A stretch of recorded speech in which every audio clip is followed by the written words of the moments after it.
All right. No, Wait, high five? no, high fives. That's terrible. Wait, what is it? Wait, I'm doing this on You're so purpose. You're so funny. All right. Wait, how would you get the prime seat? You better. What is this? All You right. chose that seat. I just sat I know. I had no idea where the camera was pointing. I can see the angles off, but it's all right. We are here and live for the start of the 2026 Texas Backgammon Championship. My name is Justin Nowell, and I am here with Olivia Upman. Olivia Upman. Yeah, What is it? have to hide the. Upman. Yeah, I know. And we are here for MCG versus Gerry Tansey, who happened to meet them in the very first round of this tournament, which is unfortunate for both of them. Two of the best players in the room by far have had the misfortune of being paired up with each other in round one, which is great for us because we're going to have a fantastic first round. Yeah, we'll see how that goes with the commentary, but for sure we're going to be watching some fantastic backgammon, and we have this XG feed on the side.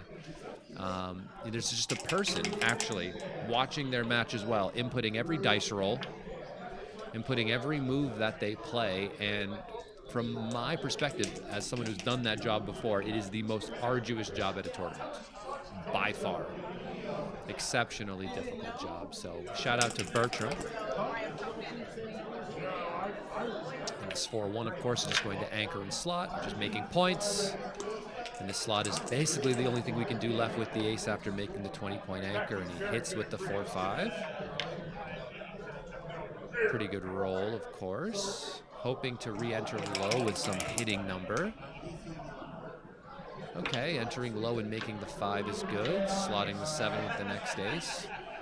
Keeping the checker on the 24-point, just increasing the contact zone, hoping to get a shot later on, and 4-2 is a great roll to clean that up. It's going to be a bit of a dance here, needing good dice to try to bring everything home. Black just wants to hold this anchor and stay back on the 24, and white just wants to roll doubles, or 4-2s and 5-3s and 6-1s, numbers that are going to make points. It's going to be tough to bring this game home. I'm not sure. No. Maybe maybe the sound of the microphone, maybe a bit distracting to the players. I know I've had to close the doors here in the playing room. Definitely, but it'll settle down, I think, once play starts, I hope. So he's just getting the XG rearranged. Maybe it's something to do with the transcriber, actually. It's possible. But probably not. I think Bertram's been fantastic. Wow. Yeah.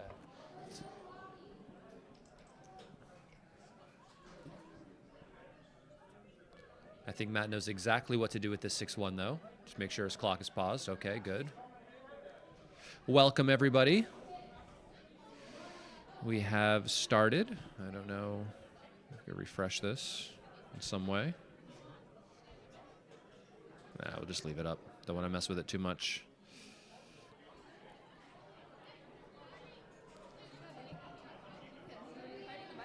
Yeah, you just never know who's going to come here. It could be wild. I would hide this too, but there's nothing in there. Yeah, it's fine.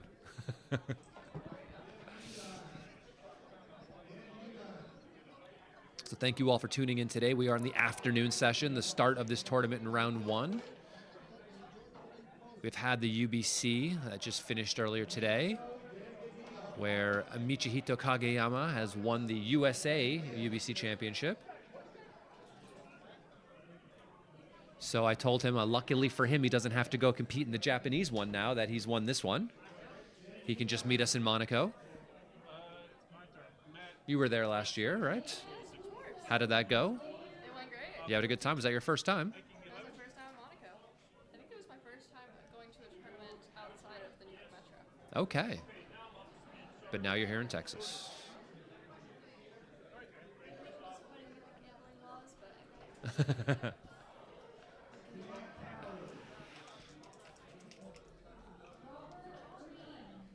All right, 6-3.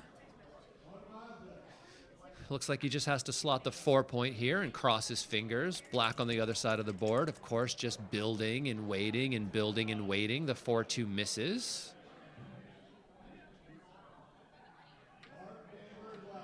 This looks reasonable. All he's trying to do is build a prime and wait for his time to hit a shot. White is just trying to cover, bring this game home. I do not know why MCG did not attend the UBC. He probably didn't want to spend 3 days straight playing 7-point matches. I know I was questioning my decision to play after playing 3 days straight of 7-point matches. Here just makes the 4. I like making the 4. It's good. If white doubled this, it would be a very easy take. The contact value is really high here. You know, there's a couple of ways that black gets to win this game. Of course, you could just get a shot, hit it after building a board and just containing the checker. And so that's black's algorithm on their side of the board, basically. Just going to sit there and build and wait for a shot. But white has a problem having the 11-point against black's 20-point anchor. Clearing the 6-away point is like the hardest point to clear. And so he's almost always going to have a take in these situations as long as he has the 11-point made. And since there's so many checkers to be cleared there, and he's always going to have a take unless the 11-point gets cleared, I would wait until there's at least 4 or fewer checkers on the 11-point to offer the cube, because I don't think there's any market-losing sequences, really. I mean, even if you roll double 5s, you're still going to have the 11-point made. And I'm sure there are a few silly numbers on the dice, maybe like 6-5 being one of them that left a direct shot immediately. Holding games are one of the first game types you kind of learn how to play perfectly. They're not too tricky to understand.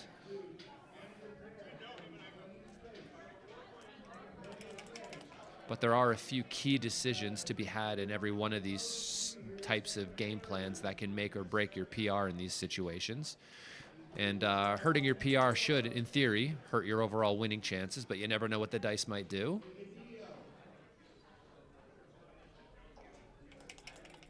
We can see it's just a 65-35 game on the other side, right? Black's winning chances are really high because white's position is stripped and they have, you know, stacks on the inner board. He really needs to roll perfect to bring this game home, and 6-1 leaves a shot immediately, right? So we should do the hardest thing first, which is clearing the 11-point, right? You know, even if you get away with clearing the 8 and getting missed somehow, maybe you hit on the 1 or something ridiculous, you would still have to clear that if they entered. So we just do this first and hope to be missed. MCG does not miss, though. Hits with the 6, and the 4 remakes the 20. And if he doesn't roll a 1-6 from the roof, the recube is coming, and the game should be over. He rolls the 1-2. Okay, this 2 should just slot the deuce probably, but it doesn't really matter all that much. The game should be over.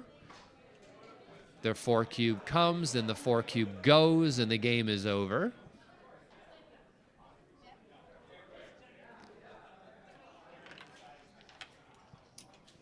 We have an 11-point match here, and MCG has taken a 2-point lead. If anyone has any questions in the chat, anything they want to say to me, we are live here from San Antonio, Texas. The Majestic Theater is across the street. If anyone is in town and wants to go see George Lopez tomorrow night, feel free to get tickets.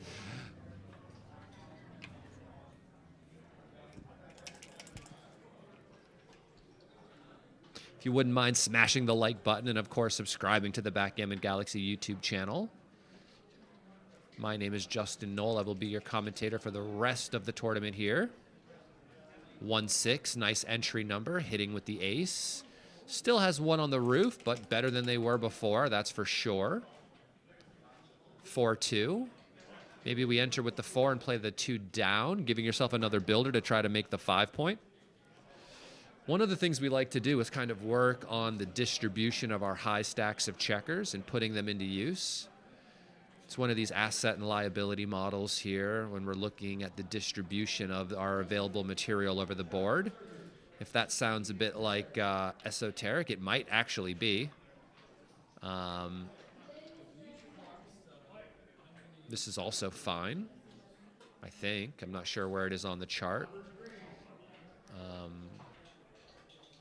But I do like 13-11. Only gets hit with 5-6. Gives you a pretty good 6. But Matt is such a strong player. He's looking at all the different types of variations and number combinations that could happen on the very next roll. All the time, especially playing a player like Gerry, who is, played in the UBC this year, one of America's strongest players. One of my favorite players to watch as well.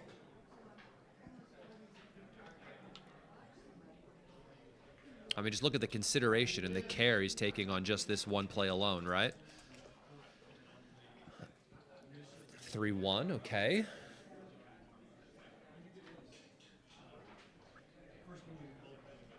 And lifts the blot. If you think you're going to be attacked on the other side of the board, we should not leave blots in the outfield. Because when we get attacked, if it starts to work, leaving these extra liabilities in the outfield could be quite costly. All right, so we should always be thinking about what we think our opponent might want to do to us. That way we can prepare for it with our checkers on the other side of the board. What would I do if I were them with their rolls? What should their game plan be? These are the things I'm kind of considering as much as I possibly can. Someone is asking, Justin, did you understand Frank's strategy in match 4 of the UBC final against Michi? I wasn't able to watch that when I actually went to lunch, but I'll watch it later tonight, I'm sure, before going to bed. But I think he tried to, he really needed to find a way to get Michi to play poorly, right? He wasn't winning the PR. He needed to find a way to get Michi into some deep waters and maybe find a way to out-PR him that way. From what I understand, I think that was the strategy. But at the end of the day, Michi is still Michi. And so as much as we try to complicate positions against him, he's one of the top, 5 players in the world for a reason. So,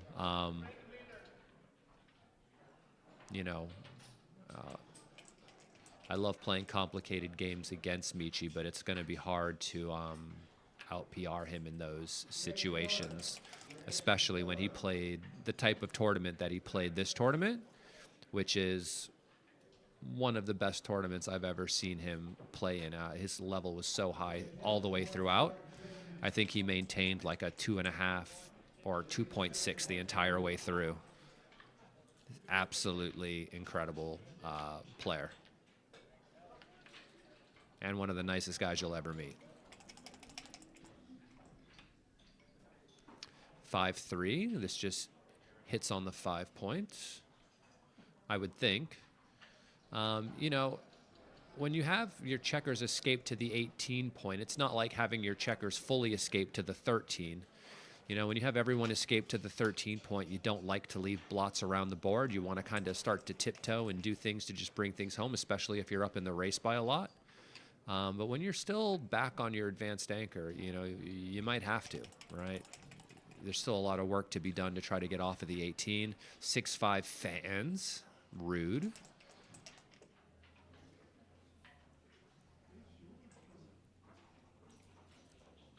Yeah, no, Frank played a great tournament as well. It's very difficult playing 3-4 days straight of 7-point matches. The kind of exhaustion you feel in a situation like that isn't really something you understand until you try it yourself. So, I had a really bad day 1 at the start of the tournament, and then my day 2, I played a 2.5 average throughout the entire day, right? I started my match against Petco, and I played a 2.5 against him in our 4 matches, and then played a 3-point something against Frank later in the day, So just a combination of maintaining your focus the entire time and being able to access your top level as much as you'd like to. And I think that's the hard part for all real top players, is just being able to reach your peak more frequently. And the more you can do that, the better. Yeah, this is an outstanding matchup. 6-1. Okay, just has to play safe and go to the 6 point here.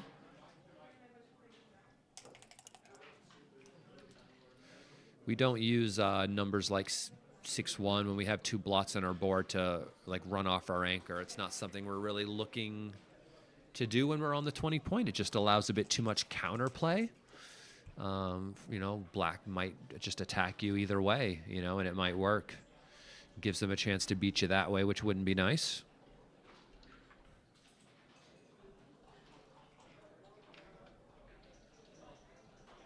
Yeah, when I was playing, we took care to not find out what our PRs were mid-match.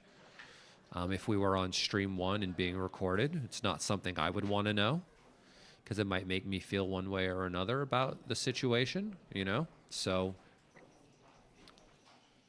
I know Frank and I like exited out of a side door in between matches to make sure we could avoid the TV and stuff like that, so.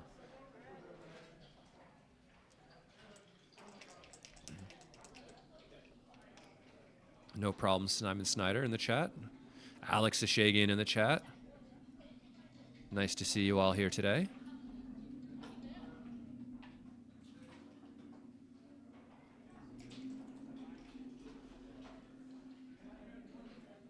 All right, he rolls a 4-1 here.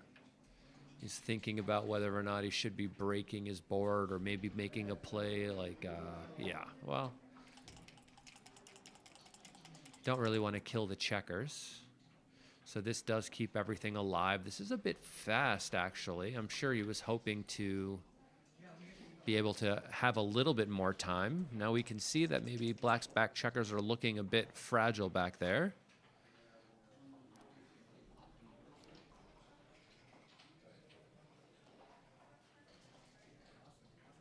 And it's cool to see that 13-3 is on the list, leaving a direct 6 shot just to try to keep good structure.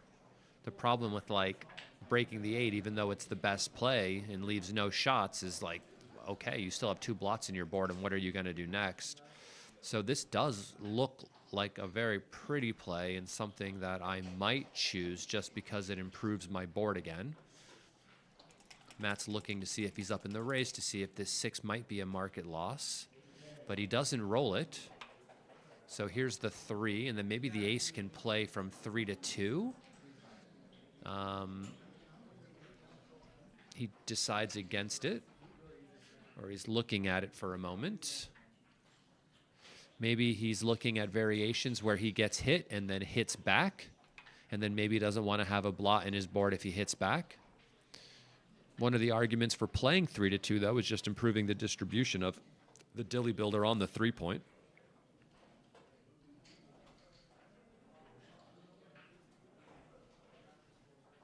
Elias, very kind of you. I will be at the Backgammon World Championships in 2026, but I go there as a commentator for the event. So it's unlikely I will be playing.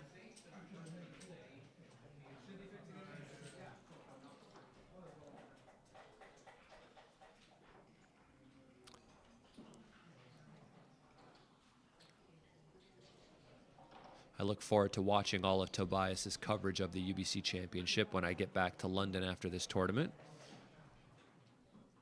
He played 3-2. It's a play I would have made as well. I do like the distribution, but can see the reason for and against. So this has to hit.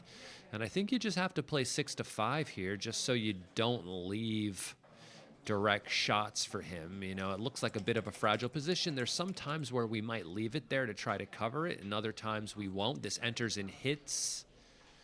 What a great roll. And now we can see one of the reasons why the computer might not want to put a blot there. We talked about this variation where you get a shot and hit it, and now you might get hit back with a 2 from the roof, and if we never slotted, this never would have happened.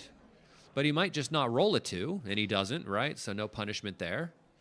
And now you should cube this, I think, right? Maybe it's close. You're only up 8 pips, so maybe not.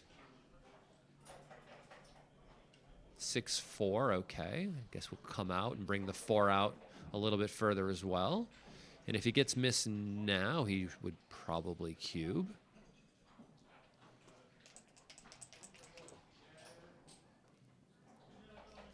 All right, I think this is a good time.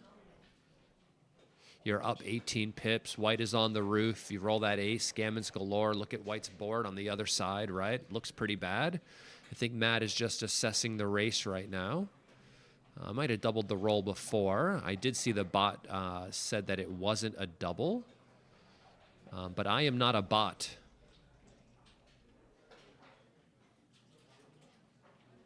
Unfortunately. I hope to be one in the future.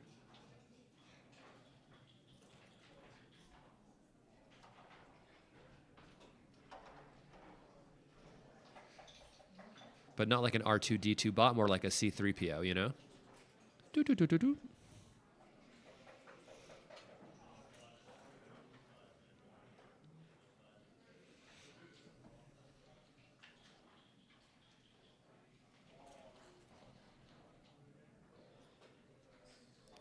Yeah, seems like a cube I wouldn't want to take either. You know, the only vig you really have, I guess, is maybe he doesn't cover, right? And then you hit. That gives you a good chance. I guess you could think maybe he does cover and you roll a 5 immediately, and then there's some outside chances of you winning when he tries to get the other checkers around. But when you see White's busted board, it made me really not want to take it, because even though it said it was a small take, as a player, when you're thinking about this over the board, you're thinking, well, what is more likely to be wrong? Me taking this or me passing this? And I could see that position being a really, really big mistake to take. Even though it wasn't, it could be. I'm not going to read that one, Alex, but no thank you. I do get the joke, though.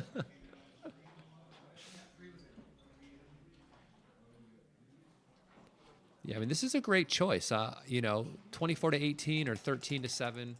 Be interesting to get like a bit more in-depth understanding about why one might be better than the other in certain situations. I can sense it more than I can articulate it, actually.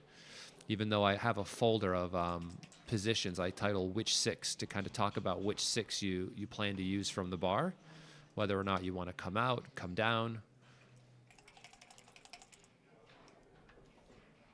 And there are some pattern recognition tricks involved, just kind of looking at the distribution of the stacks and checkers around the board.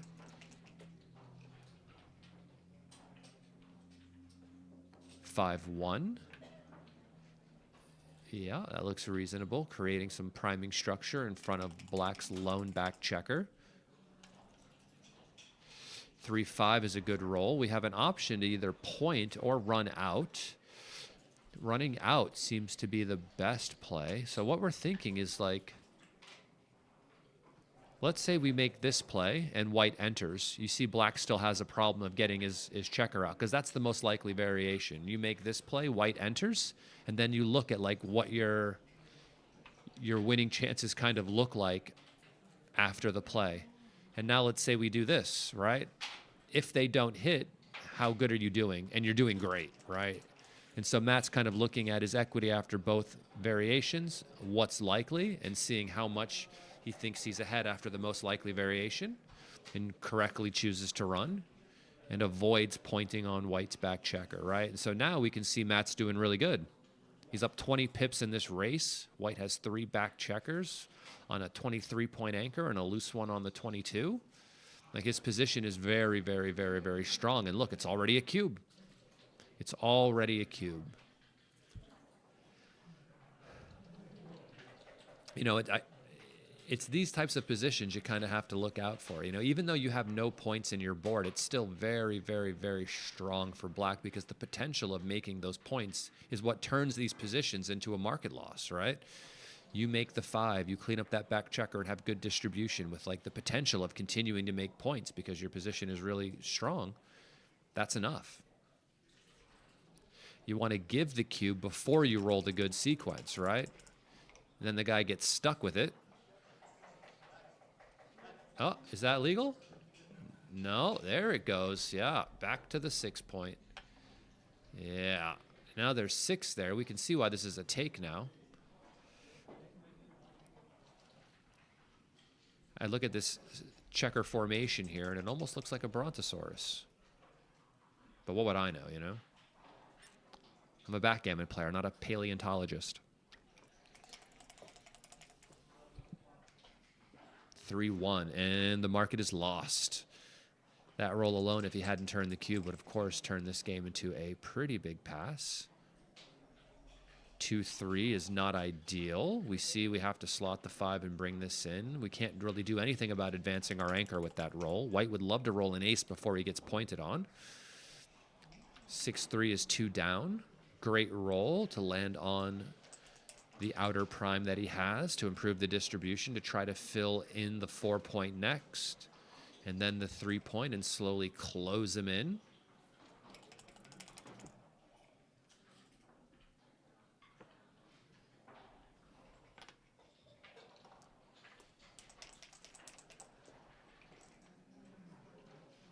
Two, 6 from the bar, the Fogerland, if you're unfamiliar. 5-1. It's a good question whether or not you want to do this or take a little chance and play 10-9 to give yourself a... But the 2-5, 2-6 swing is massive with White's board being as strong as it is. He just hopes to fill it in naturally. He does not. So I guess, what are we thinking about here? Do we want to clear the 10-point? Look at him finding this play, the computer's recommendation. Like, looking at this first, this is not something I understand, really, to be honest. Hate being honest, because it often makes me sound silly. But I'm not sure why this would be better than clearing the 10. Like, I would kind of want to use these builders to try to fill in the 4-point, which it feels unlikely if you're putting them on the 1 and then on the 3, right? So it's weird to me that that is the better play. But maybe you have some variations where you leave more shots this way, because I guess there's numbers on the dice like 6-5. But 4-2 is a good reason to make the play that he made. And he certainly hopes to avoid a 6-5 next roll. Oh, but he doesn't care so much anymore because Gerry's board is busted.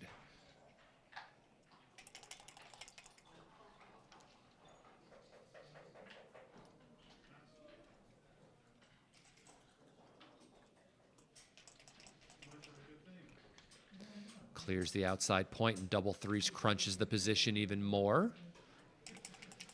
White needs to escape before Black starts taking off a bunch of checkers, because he does not want to lose a G here. The bot says he loses like 23, almost 24% of them. He needs to hop now 2-1. Not good for Gerry, obviously.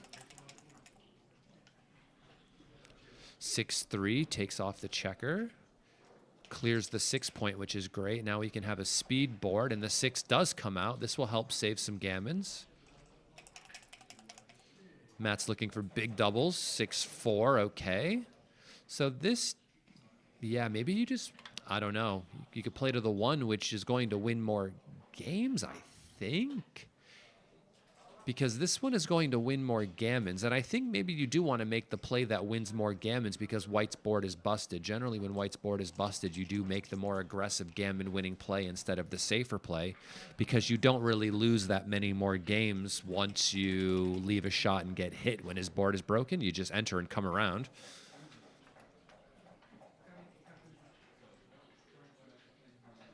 Just both checkers off of the 5. Looks strong.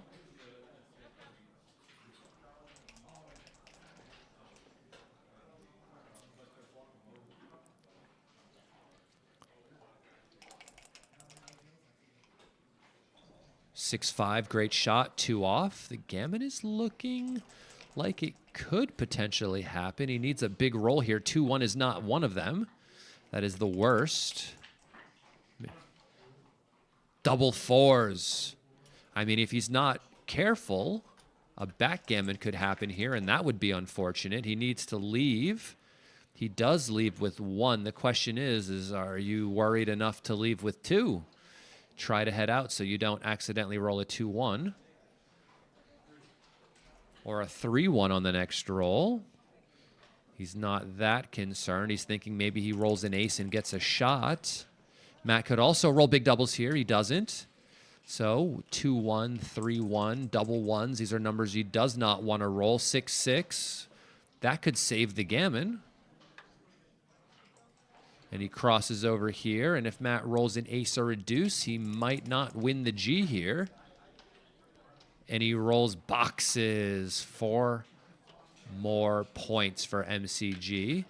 At this point, I would stop flipping my opponent's scoreboard. I would start taking the points away instead of adding them on. But Gerry's a good sport. 7-0 is a good lead. Even though it hasn't been much time since this match started, I might be taking a break, but that's because I'm superstitious. I say superstitious. Some people say stuperstitious, but who knows? To each his own.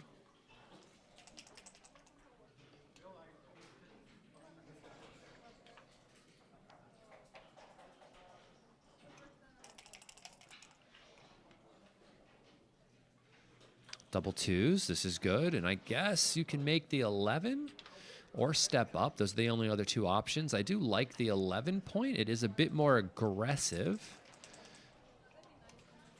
And I do like the aggressive play.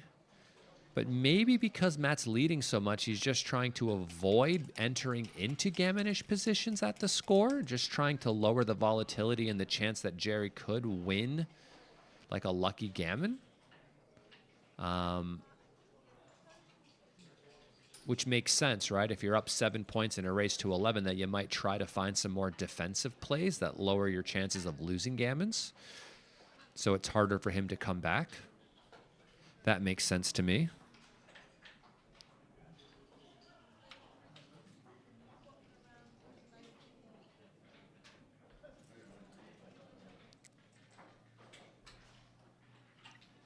Yeah, I do like playing 13-11. It's not like you're worried about the aces hitting you because the aces have to play from 8 to 7 and give you 1,000,000 return shots.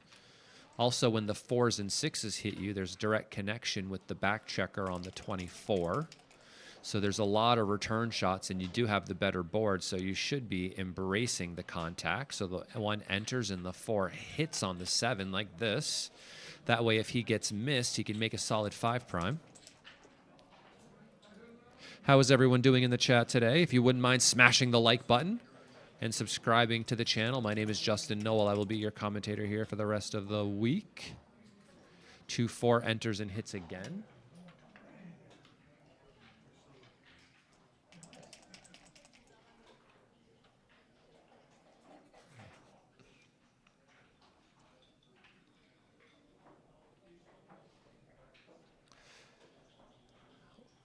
So white is on the roof. We have ourselves a no double take here, probably more so due to the score than the position.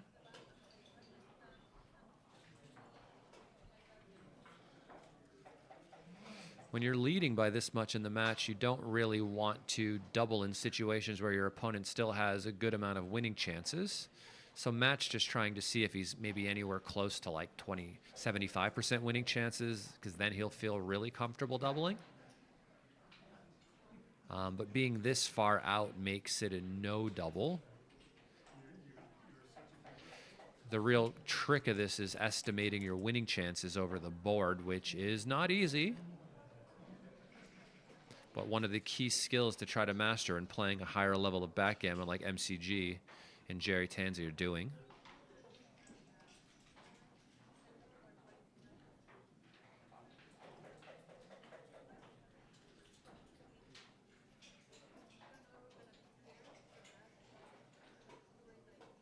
Maybe he's going, but it's still a 4-away score. But I mean, 4-away, 11-away, and the guy can recube you pretty quickly, and then your gammons mean nothing, right? If it's on a 4 cube and you're 4 away, your gammon value is 0. That's what I call quick math.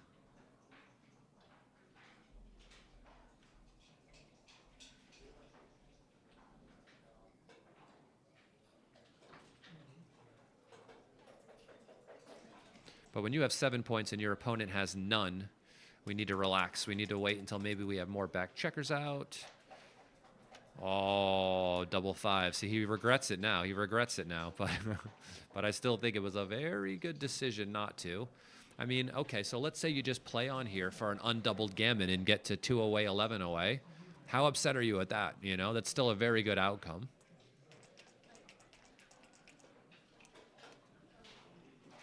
One, okay. So now he's just playing on. It's way too good to double. By way too good, I mean pretty too good. So the ace makes the 7 point. That's good. I would step up with the 2, maybe from the back, or maybe play the 2 down. Those are the only other options, really. I guess the question is, do you want to give them a good double ones from the roof, which would be an absolute killer if you do this? I guess double ones could enter, hit, and make the 5 point, which I guess might be a bit much. But MCG, you can tell, is just looking at all the different dice roll combinations and variations, trying to make sure that he doesn't leave himself in a worse position if Gerry happens to roll a good number. So when you're in a spot where, like, you're just killing a guy like this, I mean, basically, MCG's play and dice are kind of steamrolling this situation right now.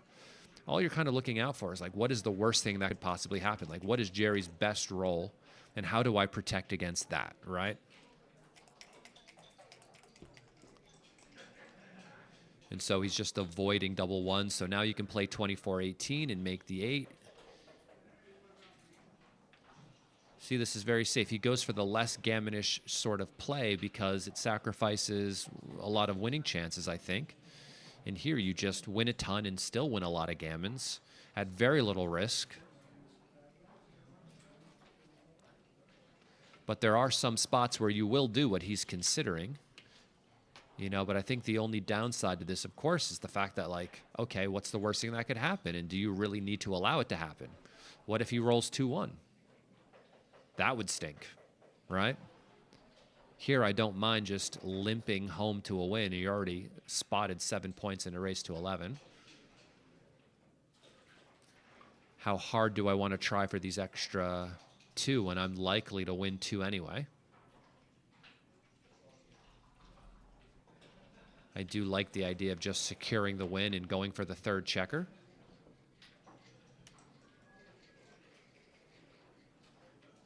But you can see that his play is, like, very, very close. But I will say that, like, there are a couple of camps of plays, like, people kind of think about, right? Like, my style is more what play wins the most games, right? Which is like a DMP or a double match point, like, not really considering gammon wins at all. What play wins the most games is what I'm thinking about most of the time. And I'm looking at the play and I'm looking at the situation and I go, well, I think this play wins the most. And then there's another type of person, right? Their personality type goes, you know what? Gammons pay double. And I'm not that guy. I'm the DMP guy.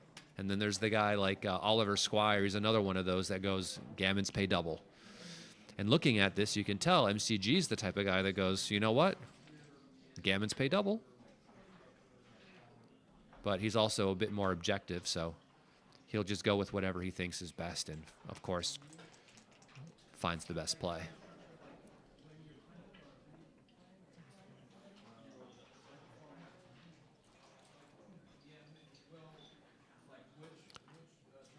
We have someone saying hello from Alabama. It's very nice.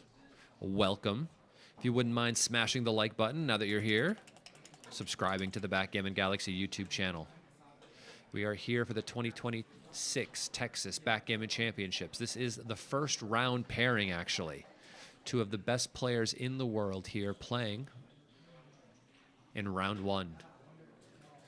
This tournament does allow rebuys, though, so any of the players here that happen to lose in round 1 have the option of rebuying and playing their round 1 match again against another paired opponent at a discounted rate as well, so that's good. I'm sure that any of whoever loses this match will rebuy, because I'm sure they've booked their hotel through at least Sunday. So what else are you going to do, you know? Besides go to the George Lopez show across the street at the Majestic Theater.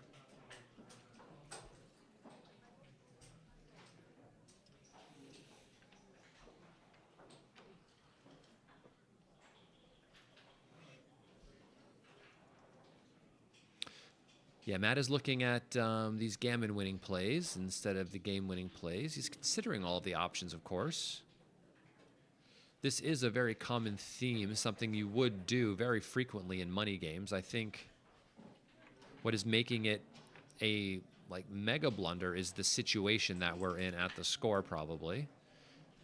But also, you know, breaking the 6 prime here just to put 1 on the roof. There are a lot of swings that could happen just on a 2 alone, right? But you can see maybe he's thinking about denying him the ability to roll a 1 and just anchoring on the 23. He's really hoping to just win a G here. But we can see, looking at the computer analysis, that it sacrifices about 8.5% game-winning chances, right? So in a money game, you would need to win an additional 17% gammons making this play to justify the losses. I would never make this play against Frank Frico, by the way. He would roll double 2s and murder me instantly. Oh, there's double 2s, but for the other side. So I guess he has to, what, hit on the 1 now. He's committed. Now you have to also hit on the 1, right? Just to stop the anchor there.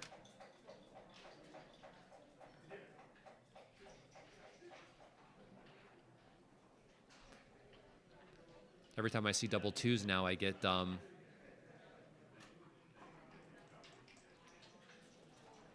trying to think of the term. What is it? PTSD. Yeah, definitely. Live events are where the fun is. I mean, it is a hang here for sure. Certainly a lot of fun, especially when you get to know everybody in the room. You know, you and your friends travel. Oh, 2-1. You see, this is where the trouble begins. Now you've got 4 back checkers, only a 5 prime. We are now regretting our life's choices. He's looking at the cube. Okay, he can still double, but, you know, now he can take. And so right now, Matt's thinking, can I cube from the roof with 2 checkers on the roof? And that's fun, right? I mean, that's fun. Doubling with 2 checkers on the roof is a rare situation. You say we might get a good first round there. Yeah, I know, right, Bill? I mean, this is like the UBC finals almost.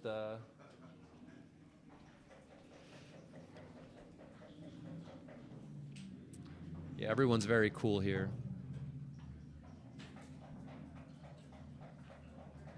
Although what my idea of cool is, it might be different from you, but a room full of like adults playing backgammon is a cool room to me. These are my kind of people.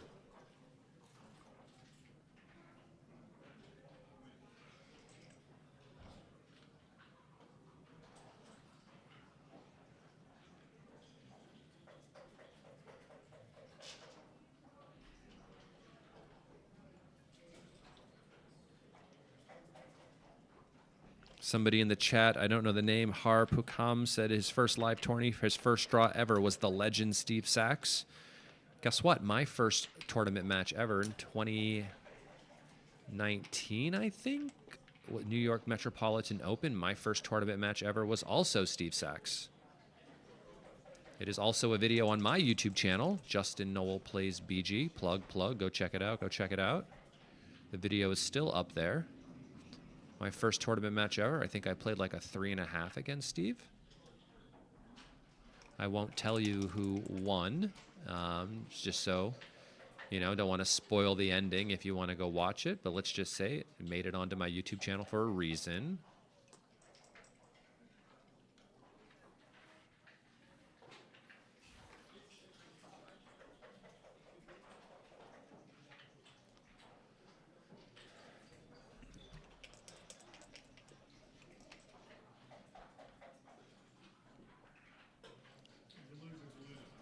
Yeah, 6-2 looks strong. Continuing the blitz.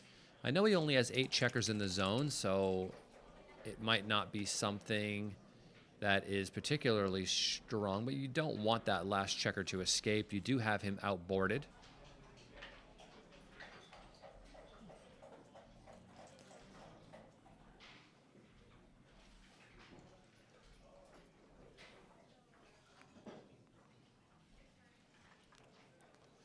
We have Amy in the chat, says her first match was against Marty Storer.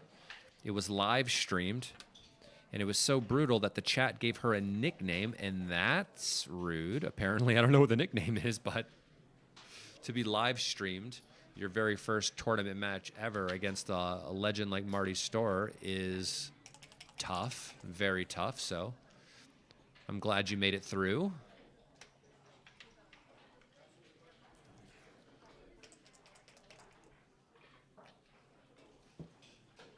Double fives. I guess we can make the 8 and also make the 4 point. This is an exceptionally strong roll.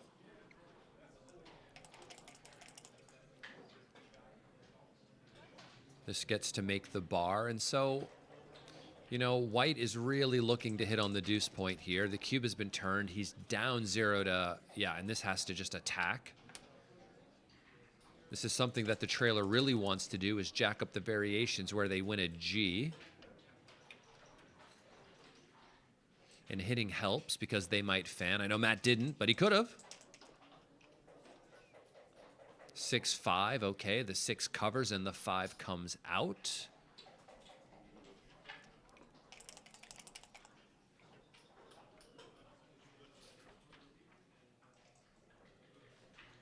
Six, 5. Wow, what a shake there. I mean, that just took him from a massive underdog to, you know, saving tons of gammons there. White is still up in the race, but they are on the 20-point anchor.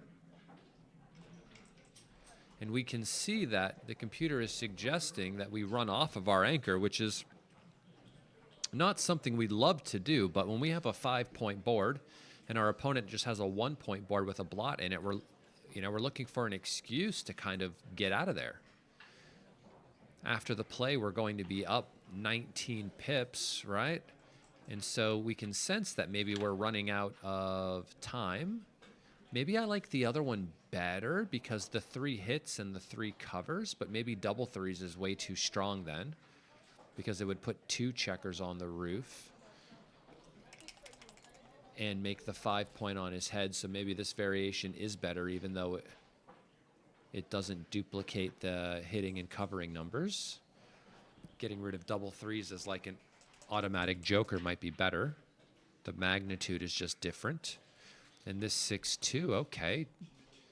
Gerry's found himself in quite a good game here now. Not as good as it was when he was gammoning Matt, but still, he's up quite a bit in the race, and this shouldn't be too hard to bring home. Famous last words, famous last words.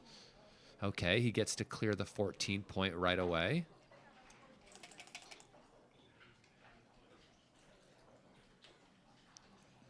Two, 1. I think Gerry's due a win. I mean, 8 points right away seems to be a lot.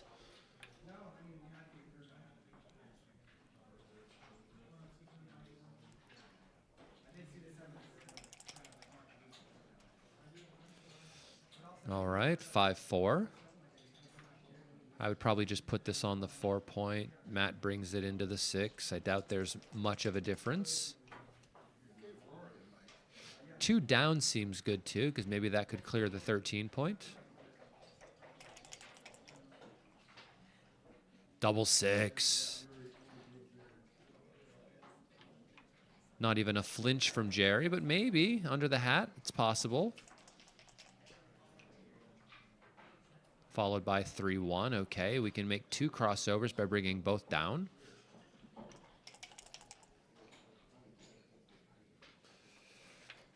Five, 1. Matt is a small favorite here. The game is close to 50-50. But Gerry was doing much better than that a moment ago.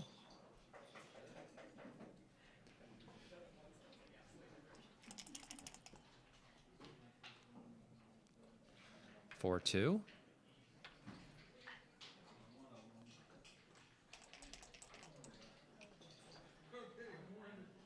All right, 5-3. I would just bring this into the 4-point, just improving the distribution here for the bear off.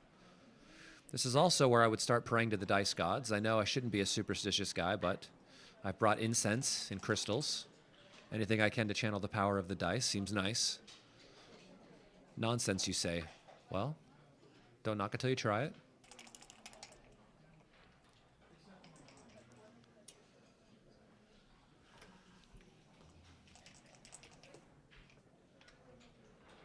(6-5), great shot for Gerry. Matt's going to need like double sixes, 6-5, big numbers. He doesn't really want to miss. 6-4, okay. This is like what he needs. The game is still very, very close. 2-1, okay. Matt's doing significantly better now after that shake. He still needs to roll big, though. He's got a large stack of checkers on the 6 point. Double twos helps that out. Maybe it's better just to take it off. We could also fix our distribution. Maybe for long-term faster bear off, which is what he's looking at now. This does look pretty good.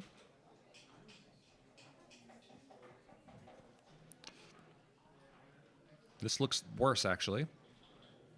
Even though I can see it's not really worth much. This does look prettier, and he does find the better play. Gerry needs big dice. He needs the other side of those ones, which would be the sixes. He did not get them, though. Now Matt is in a very, very strong position. 5-1, a little bit below average. I would still play 6-5 here. Can Gerry roll a good number? No, he rolls another crappy one.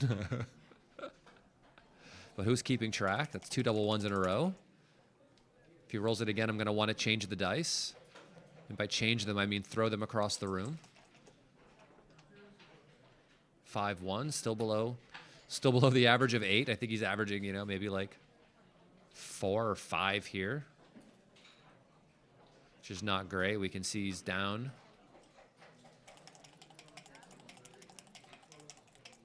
Five pips in this race, and now he's down more. 13 after the play. Gerry needs a few more dice. There you go, Gerry. Double 6. I knew he had it in him. He rolled 2 double ones. He just needed to get the other side of the dice, which were the 6s. He did roll it, but Matt still gets to roll 2. 3-2, okay. So can he get off in 2 rolls, or does he need doubles? If he can get off in 2 rolls without a double, maybe white rolls an ace. This would be the better play. If he needs a double to win, he might lift one of the outer checkers to give himself more doubles to win. No, double 6s in a row. So 2 double 1s followed by 2 double 6s. Balancing his range, of course, for an average of double 3s. Or somewhere in between. Well, Gerry finally won a game. Fantastic for him. All it took were 2 double 6s in a row to beat MCG. That's all you need. If we can order those, that'd be nice. 3-1, okay.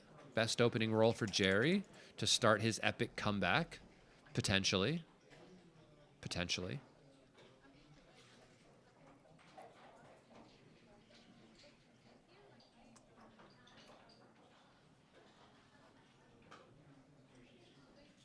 Double. So he's doubling right now. Very easy take. It's not at a volatile score, but you know, when you're trailing this much, any position that has some gammons in it seems like a worthwhile opportunity to double, because there are very quick sequences that would make this a bit too good, or make it a pass, I would say. I do like coming out. I wouldn't want to play with a third blot, so this seems good. He's worried about getting hit and then covering the 3 point. But that's exactly what Gerry needs, and that's exactly what Gerry gets. He gets to hit and cover. Matt's just looking to anchor with a deuce or a 4-2, something. Double 2s, okay. The question is, do we step up and make the better anchor? He does it all in order, so he enters. He knows he's going to play 13-11. I guess the question is, do you make the 4 point, or do you make the 4 point? Either yours or theirs. This one's going to cut down on the gammon losses, that's for sure. It might also win more games. He chooses the better play, of course, because he is very good. They don't call him a genius for no reason. Yeah, yeah. Coming out is better because if black rolls and makes a point, you're now going to have 2 checkers behind the prime instead of just 1. If you come out and he rolls a number like 3-1, you might be able to anchor. Also, you might have a chance to roll a 4 to hit the checker that is on the 11 point. It's more of a distraction type play, even though it gets hit a lot. Wow, okay, so Matt just really turned this game around. Oh, 3-1. Probably one of the best rolls from Gerry, definitely.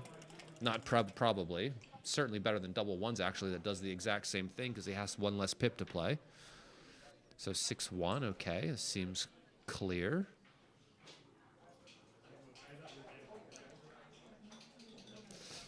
Double 6s, of course, is what he's praying for. But will he get it? No.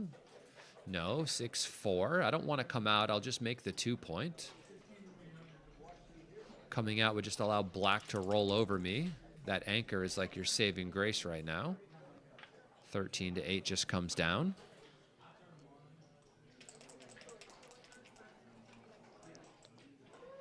(5-2), okay. So are we just going to the 1 point, or are we playing 13-6? This doesn't leave any shots, so you don't get hit with 9s. 6-4, okay. Can double slot our home board. We could also think about potentially coming off the front of our anchor, but maybe that involves too many swings. Maybe you want to wait till white's outside position is cracked a bit more before you do that. Not sure how desperate it is right now. I think the problem also with running off your anchor while leading this much in the score and holding a cube is that he might hit you and gammon you. And you do not want to lose 4 points here. That is for sure. So even though this play might win more games, which I can see because I do look for the DMP play first, I can see it wins more games. The question is, at what cost? Is it worth the risk of the gammon loss just to win an extra, I don't know, what, 1-2% more games? Probably not, and certainly not at the leading score.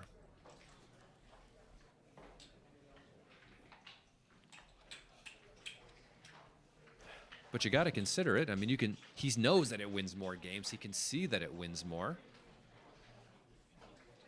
And so sometimes, you know, you can make the other play, of course. I think the score is probably the main leading factor about why maybe you shouldn't. Allowing gammon losses to be opened up are difficult. Not something you really want to have happen. Thank you all for tuning in.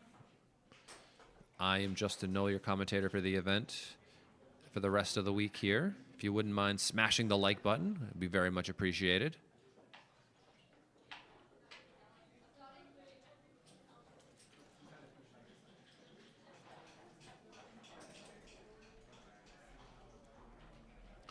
Matt is already down to 3 minutes and 23 seconds left, so he's just hoping Gerry doesn't win any more games because he is running out of time.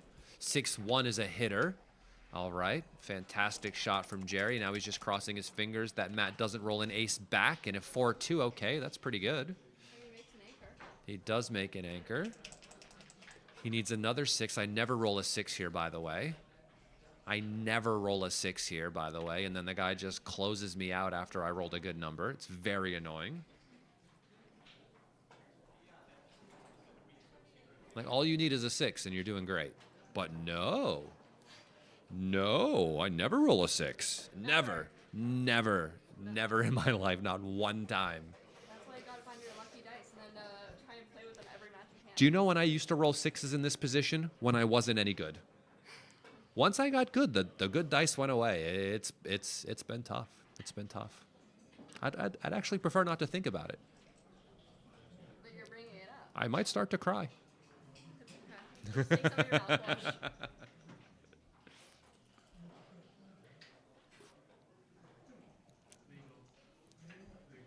17-3.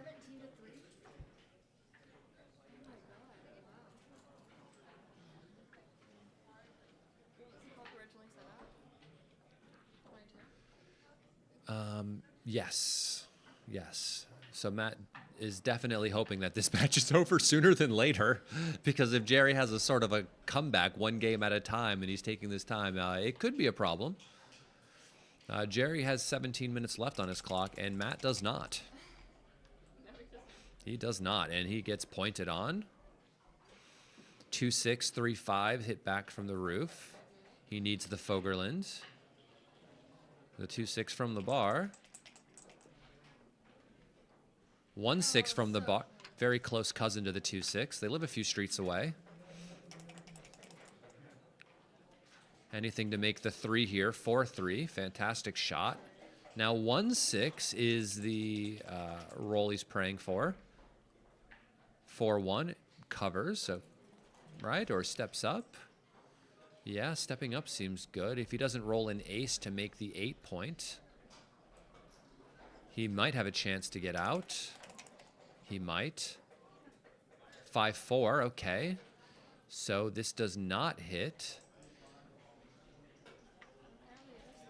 And it does not cover.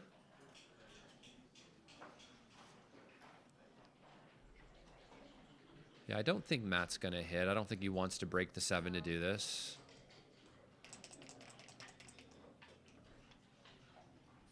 Ooh, 5-2. It looked like a 6-2 for a second, but as we know, the better you get, the worse you roll. It's just clear. So he just clears the 8 point here.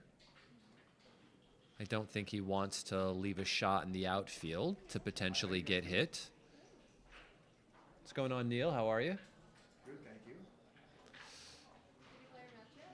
Yes, I won very quickly. It was very good. Good job. 3-1 just points on him. Okay. Yes, it is. Looks like MCG is going to knock off this match quickly. It shouldn't be a gammon, but it's a free shot to get. 3-1 Possible to lose. comes out here. Yeah, there is a transfer a G here. White could enter and leave an additional shot with some 1-6 variations. You could also slot the 1 if you wanted and try to get hit to hit back on the 1 as well and recirculate. That could be fun. Or it can backfire. It could be hard to backfire here. Very hard to backfire. Because there's no 4 point. Maybe you come out with the other one, but Unlikely to ever get any kind of prime. yeah, the priming potential seems to be pretty gone. Those dead checkers on the 3 and the 2. 6-4. I'd probably just come out with the 4 and play the 6 down. Seems reasonable. He rolls double 2, it's too bad. Yeah, I don't like staying back because if he rolls 1-6, I get a direct shot. Yeah. So I'm thinking about those numbers. You're right. I don't want to roll double 2. It's correct on prime. Yeah, that would make me cry, and I would do it. So here I would slot the 1. I absolutely slot. Yeah. Slotting the 1 seems clear because you don't care about getting hit here because there's blots in his board. I mean, Gerry's probably hoping he doesn't roll a 1, so he just gets it over with. I don't know what his winning chances are here, but they are not going to be good. Does he want to close out here? I'm not sure why he's not coming out. Does he know the checker's there? He doesn't want to roll double 4s. Ah, he's trying to avoid the double 4s variation. Okay. I see it, Neil. It was supposed to come out anyway. Yeah. Yep. Going to the 4 point, you can end up blotting more often. See, now that's what's up nice. Was it wrong for him to cover the 1? Did he have to cover the 1? I think it was like a 0 I point. think it was very close. Okay. I like to go fishing for extra checkers when I can, but maybe it's not all that necessary here. Yeah. A gammon is okay, nice to win the match, but being ahead 10-2 Crawford Pretty good. is awfully good.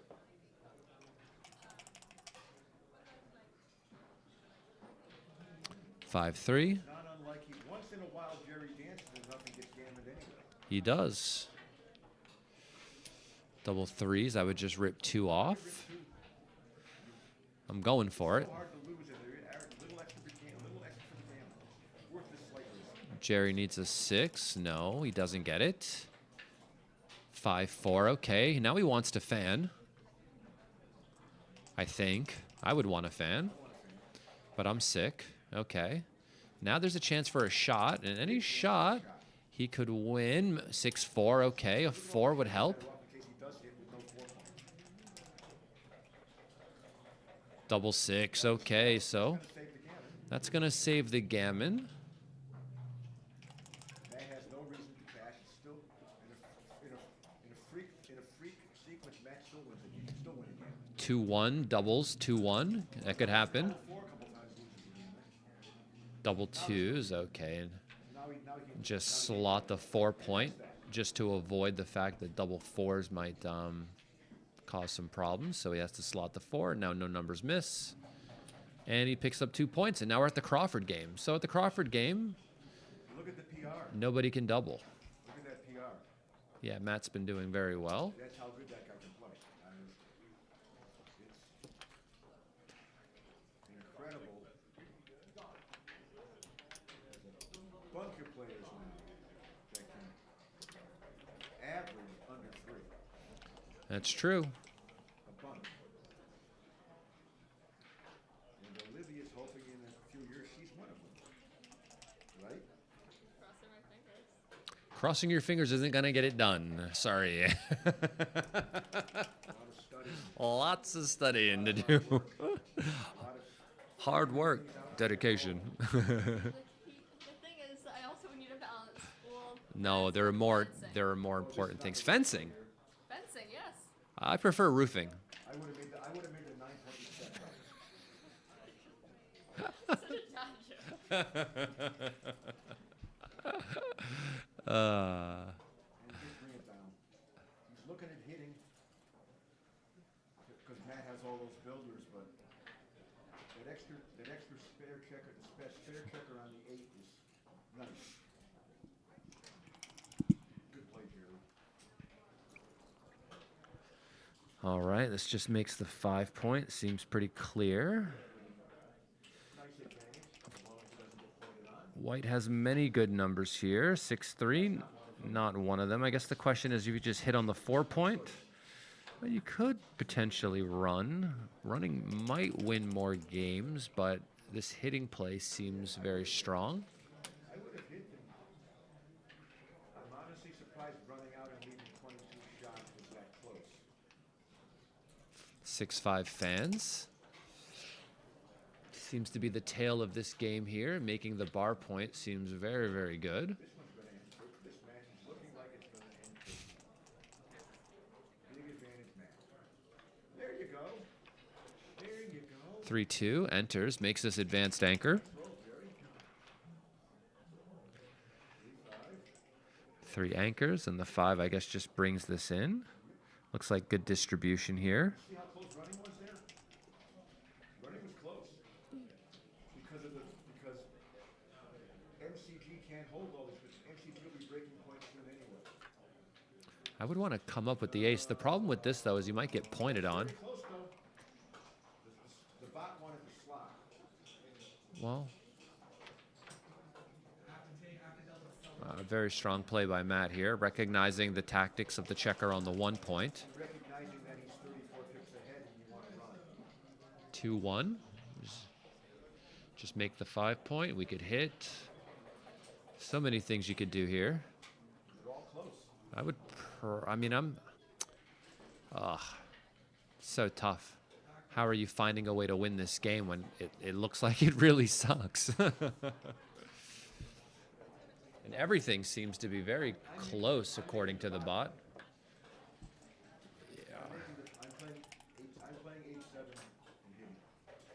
4-5 just Giving hits, myself some potential to make a second. makes the outside point. 6-3 should just hop out again. Bear checkers come out.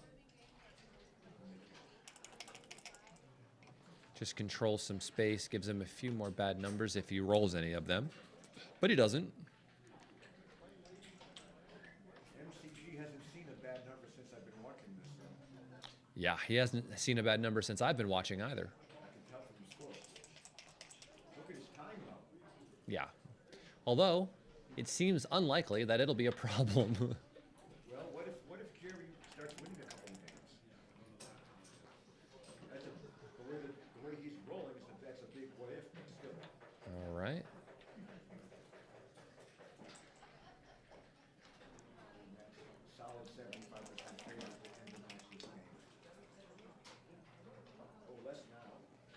double twos. Probably make the 4 point. Take the 4 point, bring the building down. That's what the box says. And it says anything more creative is getting into We- sizable area territory. We can't just let Black's last back checker escape, so pointing on him seems mandatory. You know, you're at a spot where you can't really lose a gammon, so all you're really trying to do is win the game. This computer is set on XDR roller. It's set on, everything is plussed apparently. Good, good. This is one thing you complain about in the chat all the time, All I the see, time. is Good, you want to plus. see plus plus at least all the I want time. to see at least plus. But that's only because Bill and Tara have a supercomputer here. Everything else would slow down the stream on most normal computers. Most computers can't do plus plus. No. On a screen, you can't do plus plus, but a good computer can do plus. Like Yeah, Bill and plus Tara's is generally okay. My laptop can do plus. Wouldn't be a problem. So all the small numbers kind of make the bar and all the bigger numbers hop out, so that's a nice good. Roll. You can make the bar, you can make the 9 as well, Roll. and then pray to roll a 5 or a 6 I next think roll. you're supposed to do this. Yeah, this is the only play, yeah. You don't really care so much about being hit on the ace because he'll be trapped there. You probably shouldn't even hit. You should just come in on the 3, Correct. just so you can get out. You don't want to get trapped there. Here's the lesson. Look how bad hitting is. Hitting is atrocious. I've made this mistake many a times before, so where I know that there's no way I'm touching that checker on the 24 point. Matt knows this. Yes, of course. Well, if I know it, Matt certainly does. And again, the key is not to risk getting trapped. Especially when all he wants to do is win the game. Now this is easy play for Gerry. Happy to keep his broken 5 kind of run out. Do you have another mic? Yeah, there is one. Maybe after this game, if there is another game. That's a nice roll for Matt too. Now for not getting out, you want to make your own broken 5 kind, though it might not hold. 4-1, we just slot the 8 point. No other play. There's nothing else to do, really. We're not breaking our good stuff just because we're leaving a shot. We're just holding on and just crossing our fingers that he doesn't roll a 5. But I want to buy insurance against a 5. Not that 5, though. That 5 is fine.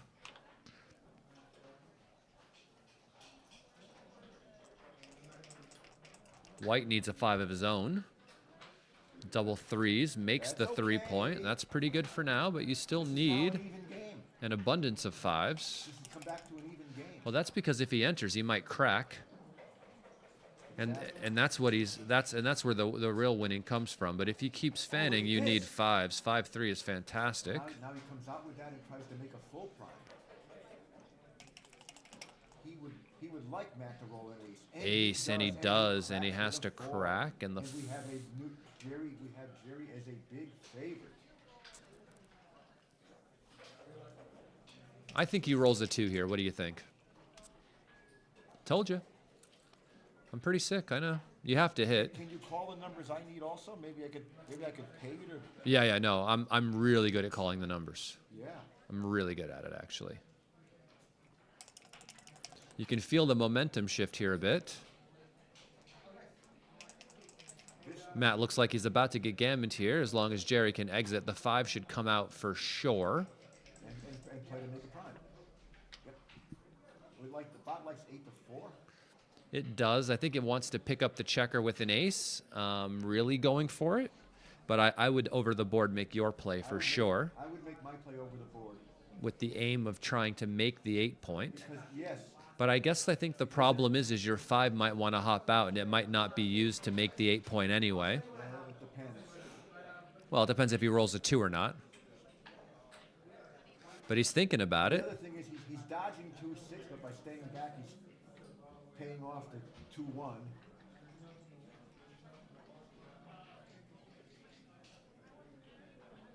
Double 1 hits also, but double 1 will probably maybe play differently. No, he is paying off the double 1 too, also, yeah. This is a tough play, and look, and Matt knows it, and he's thinking about it. That's how good this guy is. That's how good this guy is. Scary how good he is.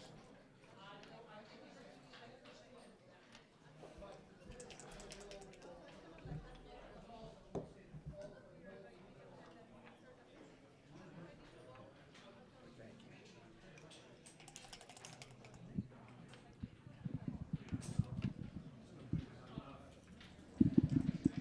turned on? This is Neil Kazaros. Now you can hear me for real here. I'm going to help out with the commentary here.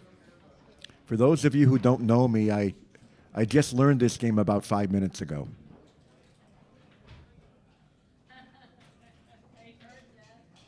And he already plays under a 4. Go figure.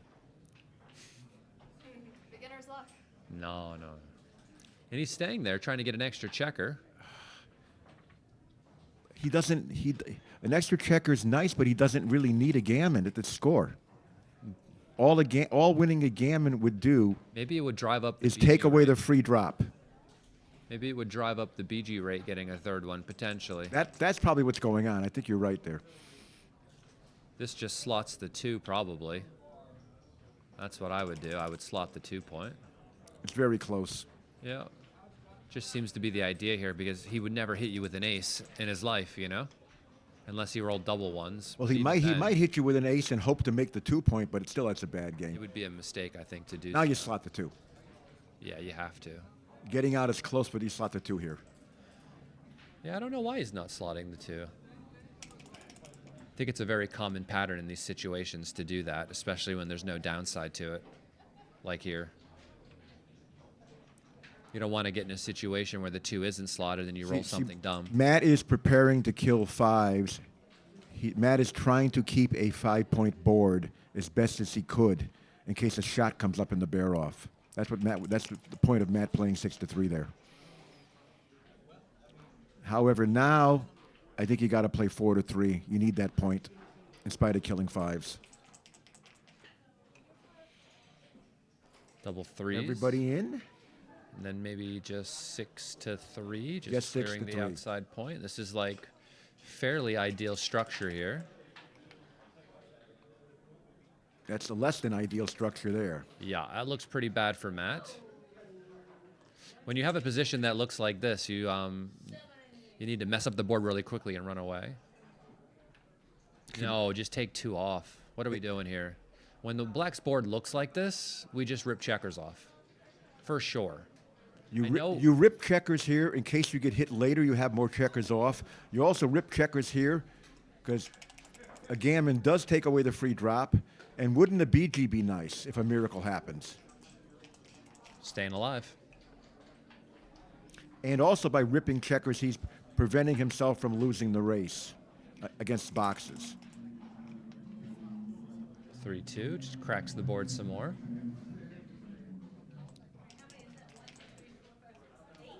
This might be a record. They might actually go back to the 1-point era. Yeah, you're not allowed to have the tips touch. Uh-oh. Double. Uh-oh. The tips be touching. Now This if must be now a if record. I've MC's never seen this I've before. seen it. I've seen it. I've seen it. I've seen double 1 throw with MCG's position. Everybody's on the ace point. That would be disgusting. That would be disgusting. This. Uh-oh. Nothing wrong with that. That's pretty good.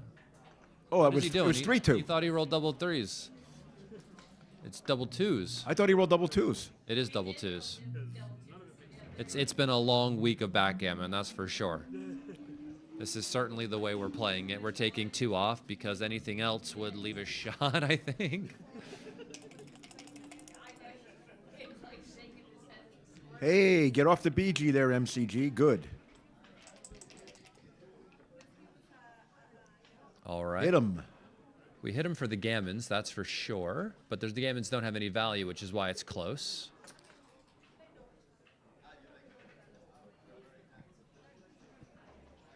And I mean, there's just no way to lose this game, really. It would take, like, honestly, an act of... So it's basically a matter treason. of what play wins more BGs. Yeah, and this would do it.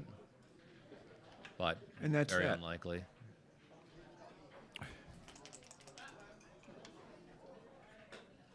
6-4. And I guess Matt would need boxes to get off of this, but doesn't really matter Needs that boxes. much. He's thinking about it, though. Still needs boxes. There's no way to get off with 5s or anything. 1, 5s 2, isn't gonna work. 3, no. I mean, he knows it. Only boxes. I've never seen it before. I have. So have I. Okay. Now we have this score where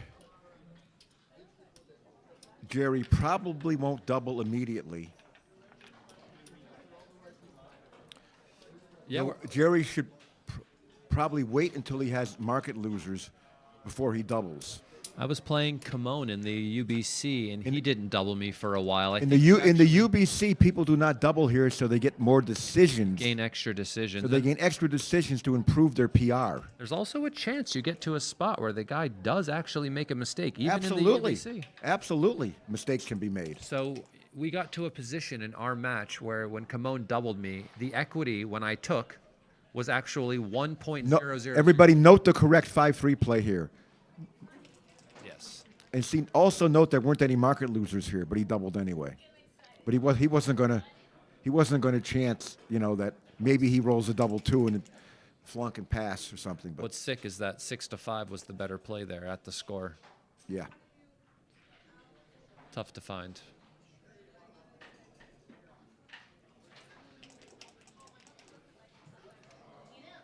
(6-5). This is like a terrible roll. Doesn't get to hit anything. Just 8 to slots 3. the 3-point Yep. here.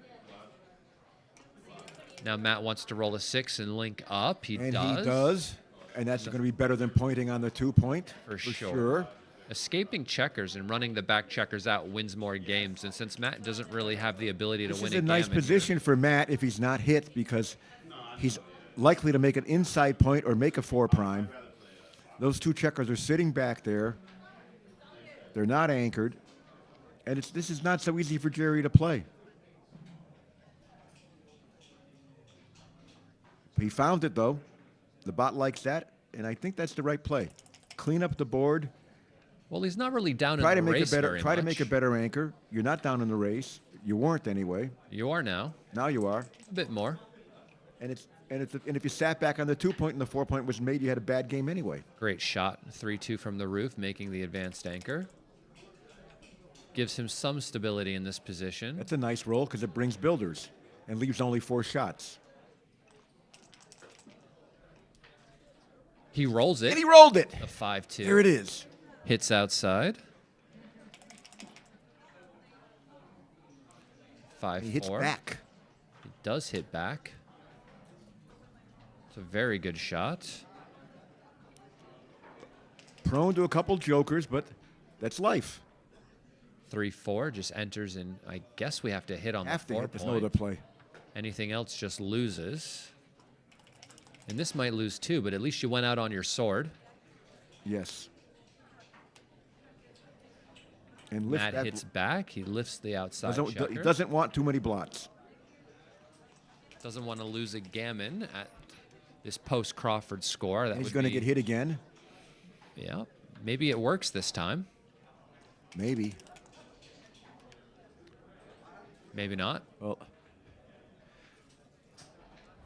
I thought I rolled well in my match, which is why I'm here able to commentate so soon.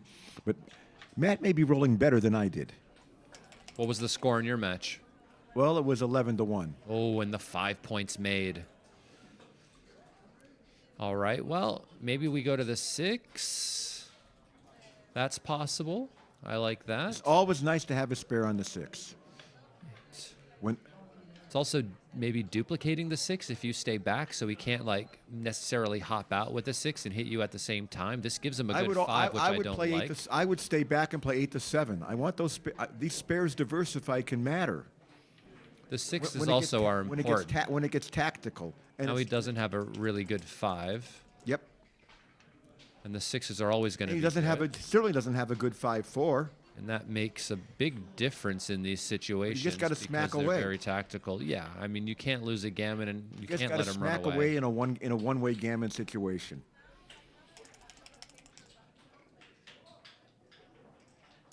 Oh, nope, he doesn't miss. Gerry Hits. He needs a Gerry 1 or a needs- 2-1, Gerry needs a second anchor in there immediately. and he gets And it. he gets it. And the 4 hits. Just to try to time the game, he has to hit, hoping to be hit back because he doesn't have enough time to play this 1-3 game right now. He wants to be down a significant margin amount Double threes, fans, not great for. Well, he for could Gerry, he could actually. conceivably win going He should forward. slot the 5 now too, You're right. and then play to the 12. Absolutely.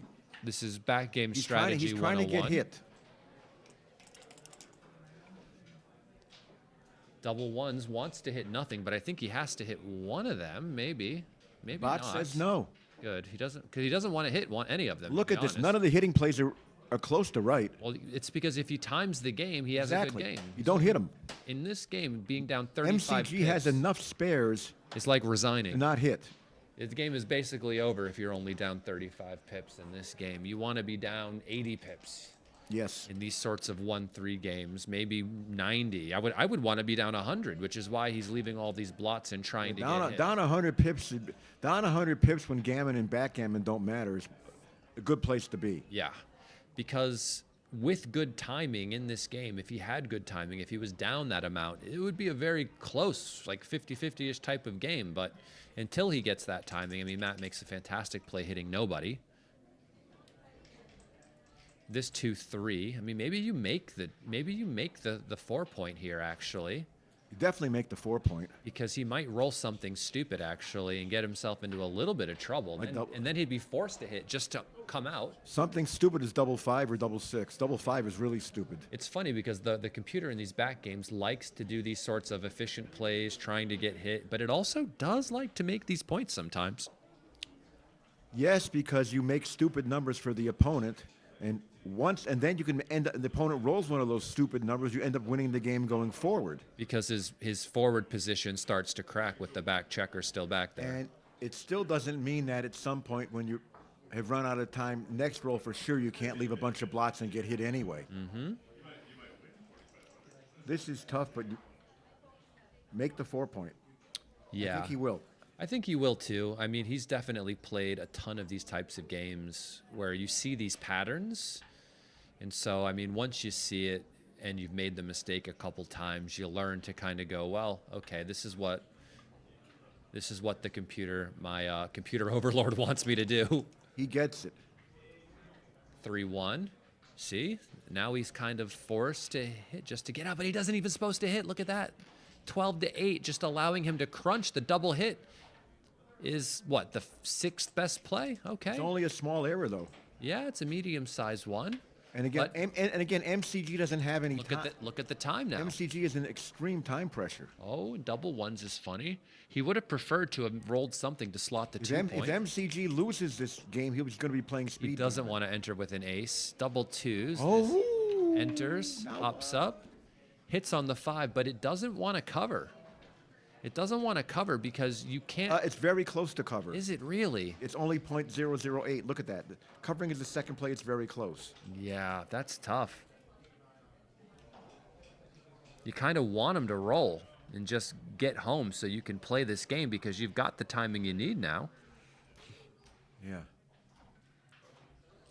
He doesn't want him to dance because if he'd like to be hit on the 5-point. This is tough. Matt only has 48 seconds, by the way. And Gerry has 11 minutes and 44 seconds. 1. Hit him on the 3 hits on, no, yeah, you hit on the deuce. Hit him on the deuce. This is why And you don't cover it, by the way. This is why I would not have made the kamikaze play. Yeah. I would not have broken the board up like Gerry did. I didn't like it. Gerry doesn't want to roll a 2, and Matt doesn't want to cover the deuce, by the way. He wants to get hit back. Yes, he does. And then he wants to enter without hitting any more checkers. That's right. So these back games are essentially just timing battles where one guy wants to be down more and the other one is just trying to not allow him to be down that amount. And maybe one reason for Gerry's play like that is that Matt is so low on time. And he's hitting again, trying to overtime the position, maybe getting him to crunch it faster. He's trying to if he prime it. enters. He's trying to get everybody trapped Yeah. back there behind the 5 prime and then have him crack. That's right. One reason for Gerry complicating the game down there is Matt's clock. And he still wants him to roll a 2 to hit him so he can have him lose more timing, but he has this game timed. He just hopes to finish. Oh, no. 2-4. And look, you play 6-2 and just call it a day. That's what I do. And now if he enters, oh, this is 1, and then the 2 does Do not hit. do not hit. Hitting is against the law in this situation. Come on, Gerry. Make it interesting with a 6. 4 to 2 And is he the fun does. play. Okay, good. This makes it fun at least.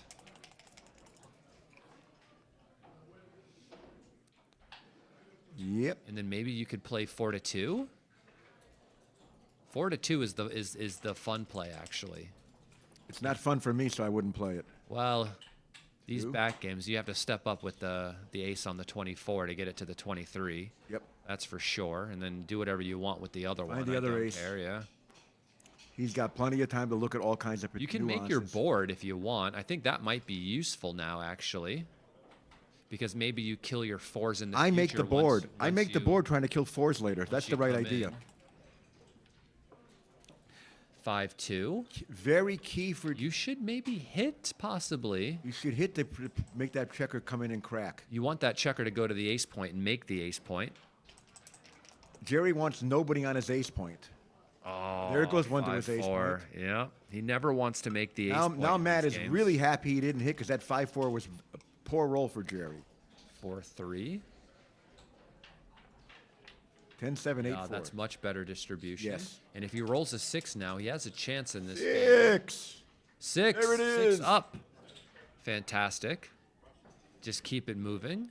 You don't want to be making the 1 or the 2 point in these games. You want to keep those open so if you get a shot later, he can get trapped on it. Yes. So you want to start building the 4, building the 5, slotting the 6 again, and building backwards. The 2 point is not so bad in this position. The ace point is awful. Another guy comes out. Very good.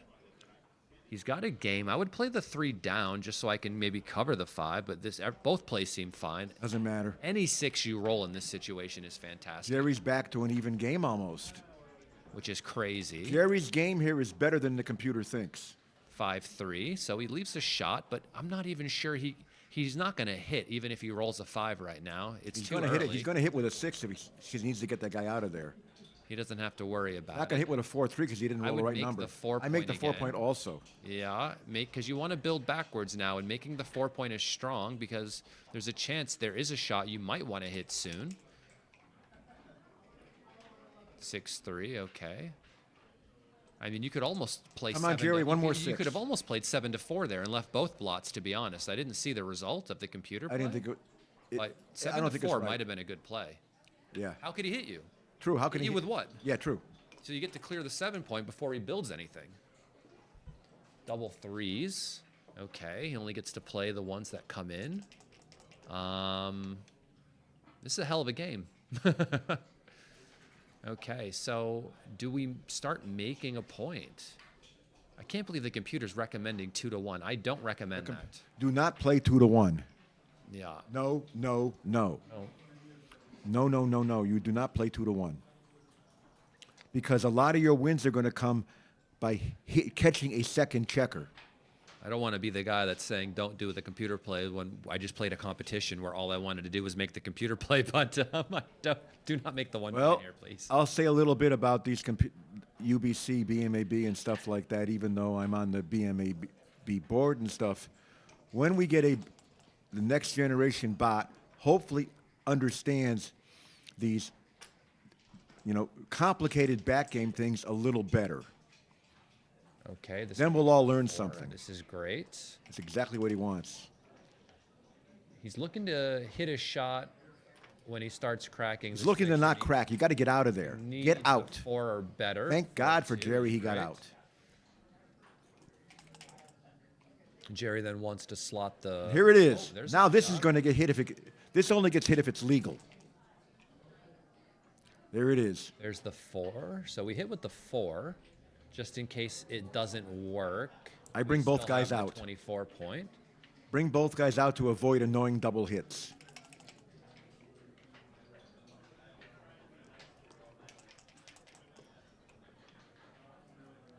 Yeah, making the 2 point is okay in this situation. What we're trying to avoid is making the 1 because that's where we Make the want him to get trapped in the Now you, future. now you should make the 12 point and block double 6s. Keep both anchors. Make the 12 point. Yeah, I'm Big not mistake. sure. I think he's Big trying to mistake. get a shot with like another number or something. Maybe I don't know. But I don't love I getting think rid he's of both trying to- anchors because maybe He doesn't makes have that enough point. checkers back to make a snake structure. He's also not controlling the outfield where he No. needs to be controlling the Yeah, outfield. now he can't do anything that's He has no constructive here. coverage over these. Well, he's got to make the 13 or something, right? Or Yeah. I don't like this either. I 'cause would now never do you that. could get pushed off of your 1 point. What is this? Playing against the one checker is the wrong idea. Oh, I see. He's just trying to make sure he can't get around. Now he makes another inner board point. So this is looking kind of scary for white. Double twos, misses. Wow. Now the bot likes making the ace point. Yeah, making the one actually Since you're doesn't playing against look one dumb checker, here. yeah. Because, well, but also it allows you to stay back. Yes, well, this is blocking a lot of numbers. Doesn't block 4-6 though. Look at that! This is a great shot. Aces and sevens. What sevens? 5-2. For those who are That's it? students of the game would do well to look at some of Gerry's plays after he hit there, okay? Oh, 6-2. Everybody says how hard the containment part of the game is, and it's really hard. But you should look at Gerry's plays and use nothing weaker than a 4-ply huge rollout to study them. So though, see now you see Now we wish he had the other anchor still. he wishes he had 2 anchors, in my opinion. Yeah, because you still give yourself a really good chance. of Now winning. he's basically dead in the water. Yeah, this is really bad, and your match is likely to be over unless he rolls something atrocious. But Matt hasn't been rolling atrocious, so I don't see it happening. That's not atrocious. That makes the 3, fills it in. 2-1, and I guess the transcriber's just trying to see the roll. Sometimes it goes a bit quick. Yes, it does. Back a few, okay. Of course, Matt remembers the entire sequence. He could Of course probably he does. he could probably start this game from the beginning again in his head if he I don't know about that. Yeah.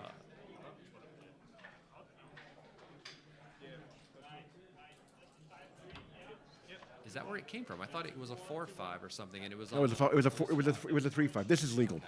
This is it. Cool. And you see Gerry's PR has gone way up from what it was. 6-5. Okay, so this slots the 6 point. And brings a checker around Brings to cover another it. down to try to make it, right? So you play 16 to 11 and try to cover it. That's what I would do. 6-4. No shots yet. Could happen. Make that. He does got get it. the cover. Okay, his Okay, board I- is ready. Now he wants to Hit slot now the puts 7. Gerry back in the game. Double Here it comes. fives is Look a at all the shot. checkers that are off. So Gerry needs to roll a 3 and then A try to 3. catch a There's the second checker. 3. There you go. Split back there for better outfield coverage. There you go. Now you want to slot the bar to try to make it because you want to squeeze him and then get another blot wanna off try to of the make a 2 and the prime. 3. Can't slot the bar. Yeah, you know you can't. you can can't, you? so That's just- too bad. So play your checkers into the outfield in case he rolls ace-6. And so you prepare to slot the bar next time. That's for sure. So 21-12, 18-15. I agree. 21-9 is just as good.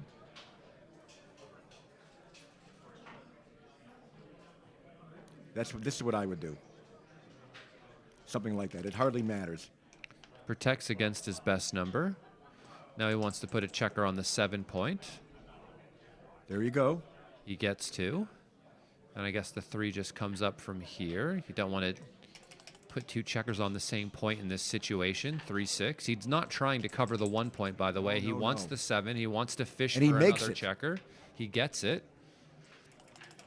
Now the ace. Oh, 1-2, the worst. There it is. 2 blots in his home board now. Now, if he misses, he's going to banana split and break his home board to hit on the 1 to try to Absolutely. fish for more checkers. And he doesn't But he miss. doesn't, and now he hits on the 1 as well to It's prevent loose. the anchor.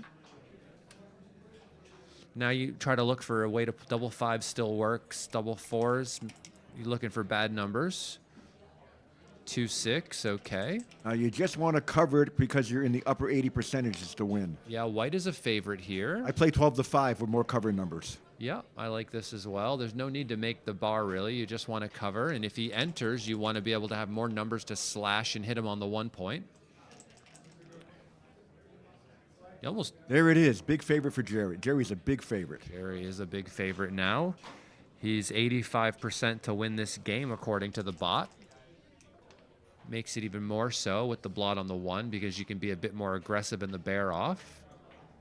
If you get hit, you might even get another checker. Containment is always tough. You can see that, like, if you're in a UBC competition and you have some containment game, you are not happy. You would almost rather not hit the shot and lose the game just to preserve your PR, Almost. which is perverse. Yeah.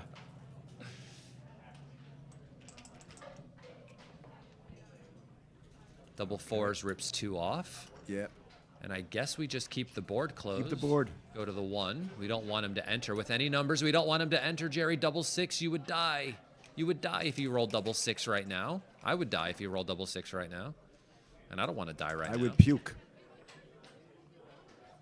6-1, okay, there's a little bit of awkwardness, but he's still a happy man. He still fans, which is good for him. He's not going to leave a shot. Everything's going to be fine. I think you only take 1 off. Take and 1 play off, correct. 5 to 3. Good play. Play safe, yep. No need to be crazy now. You're a massive favorite. He fans again. Getting more massive with every checker born off.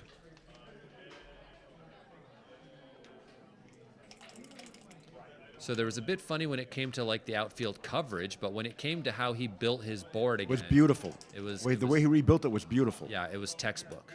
And this is almost over. This is about Gian barring boxes a couple times. He needs a few more dice.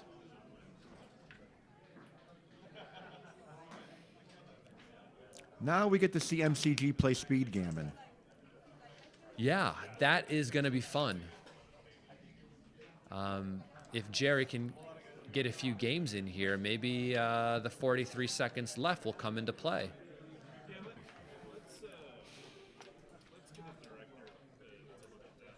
All I know is if I'm Gerry, I'm certainly slotting 5-1, 4-1. You want to lead it You into want more to complicated. you want to do that anyway. Burn his You want to time. do that anyway at Gammon Go. This is a Gammon Go. Basically Gammon Go. I'm gonna build with 3-2. Bring 2 builders down. Same thing with 5-4. Same thing with 5-2. Do you know what the time on the clock was? There was a time. Transcriber a little behind. Who's transcribing? His name is Bertram, great guy from Copenhagen. Well, not necessarily Copenhagen, but from Denmark. Okay. He, I met him at the Nordic Open last year, and then he also was working on staff at the World Championship this past year as well. Excellent. Excellent. Not just as a transcriber, but he also does a bunch of other things for backgammon, like tournament directing and stuff like this, despite him being quite a young guy. I don't know what's going on here, but He's also wearing an ascot, by the way. okay. You don't see men wearing many of those anymore. I have never had one on in my entire life, and I'm almost 68 years old. I've never owned one, but he's pulling it off. Neither He's have I. pulling it off. Maybe if I owned anything beside jeans and Hawaiian shirts, I might have it. I might, you know? We'd certainly know when Neil Kazaros is in a room, for sure, from a mile away. Got the shirts. I wish I had. I'd like a jacket. It's a little bit cool in here. That's why I have the sweater on. It wasn't in the playing room, but No, it the is in playing here. room is fine. It's I'm certainly okay, but much if chillier. they're in here. going to if they take a break, We can go grab something. I'm going to run and get my jacket. Maybe you can borrow the ascot. No? That ascot wouldn't cover very much of me. Oh, no. Oh, are they checking the clock? Does Matt have more time? He accidentally ran off some time and he's giving it back? Or maybe he gave Gerry $20 for 20 seconds? Is that how it goes? I don't know what's going on because I think earlier, maybe I noticed in the chat, they said Matt had hit the clock, but his clock was running still. And so maybe there was a bit of a malfunction that cost him maybe 20, 30 seconds or so. he's got a minute 12 now. This is huge for Matt. Yeah, very, Get very, that time back. very important. Because now he can afford to think about a few plays. I would need like $5 per second, to be fair. See how he plays that? Yep. That's how you Certainly play. correct. That's how you play when you can't lose a gammon. But also when you want to win a gammon.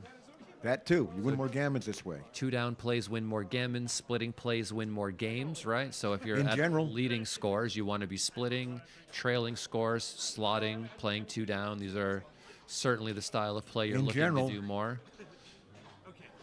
If you rolled a 6-4, he would have made the 2-point, right? These certain things you need to know about the how to change your style of play in the opening based on the score. Matt takes this, of course. Yeah, it was like a tennis match. Oh, one of the players is cramping up. I hate 11-8, but it is the best play. I hate it, but it is the best play. He gets hit on the 5 here. He needs a 5 back. He gets hit all over the place otherwise. Yes. And 13 to 10 strips the mid, and He rolls a 8 to 5. 5 slots 2 points. Maybe the 2 just steps up because you don't want to strip the midpoint.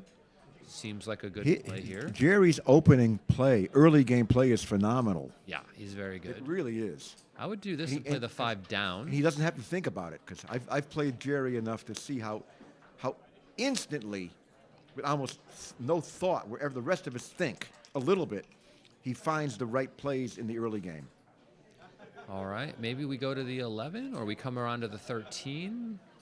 One of those 2 plays. He knows. Good. He knows. Hope to be missed. 3-2. Or to hit back. Tries again. Yep. Try hit him again. Oh, Double look at this. This is fives. beautiful. All This right. could be a so gammon. this is a bit There's some gammon tricky. potential here. Make the 3 and He's already 23% to win a gammon. guess we could just come out Absolutely.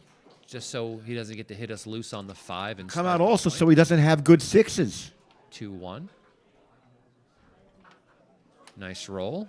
It is a nice roll. Matt fighting back. That rhymes.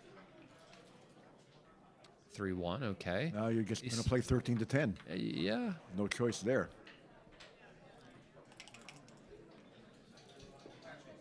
Oh, look at this. Wow, makes the 5, okay. We've got about an even game again. Yeah, White needs a 6-5 or 5-1. White needs to make or a some point. Building He's bored, structure. 4-1 makes the 9. 4-1 makes any point is good. Anytime he doesn't have more blots out there and does something is good. Okay. Okay, I guess we have to come I off come the back. all the way up. Yep. We Really agree. isn't anything else to do. Everything else breaks some of your structure somewhere else. You're not down enough in the race to be playing some sort of a 2-1 back game either. Come out. You could come out or double hit. Or double hit. Yeah, coming out is the normal play, but double hitting is better at the score, it looks like. Double hitting It's close, but is a lot more games to win. a lot more gammons. Look at for this. Sure. Yeah, Jerry's a savage. Look at Absolute this. monster. That's incredible to make that play. What a monster. Because I would have And he misses. I would have come out instantly even at the score.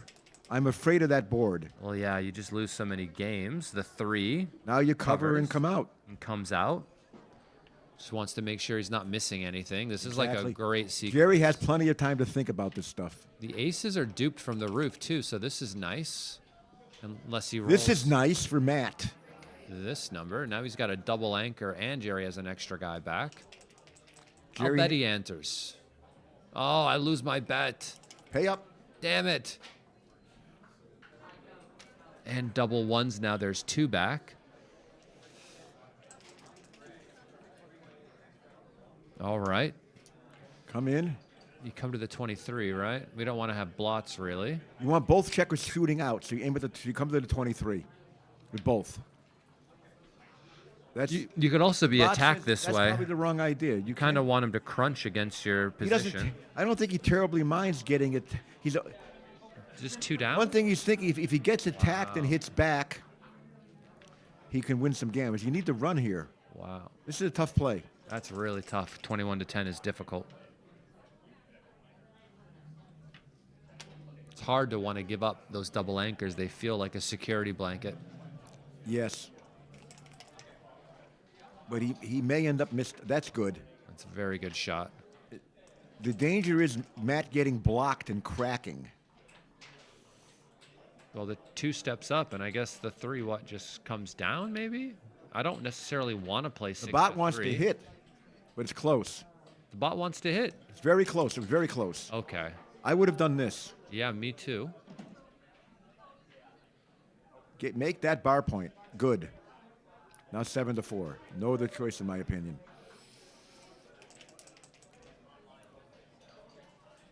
Get out of Dodge. Yeah, the 6 comes out and the 3 just comes up. I would do the 6 first, but that's just my personal preference, is to do the most important thing first. That misses. Wow. Yeah, I guess you have to play 6-1, 7-1 here. Yes, you do. You don't love it, but you can't stay back there.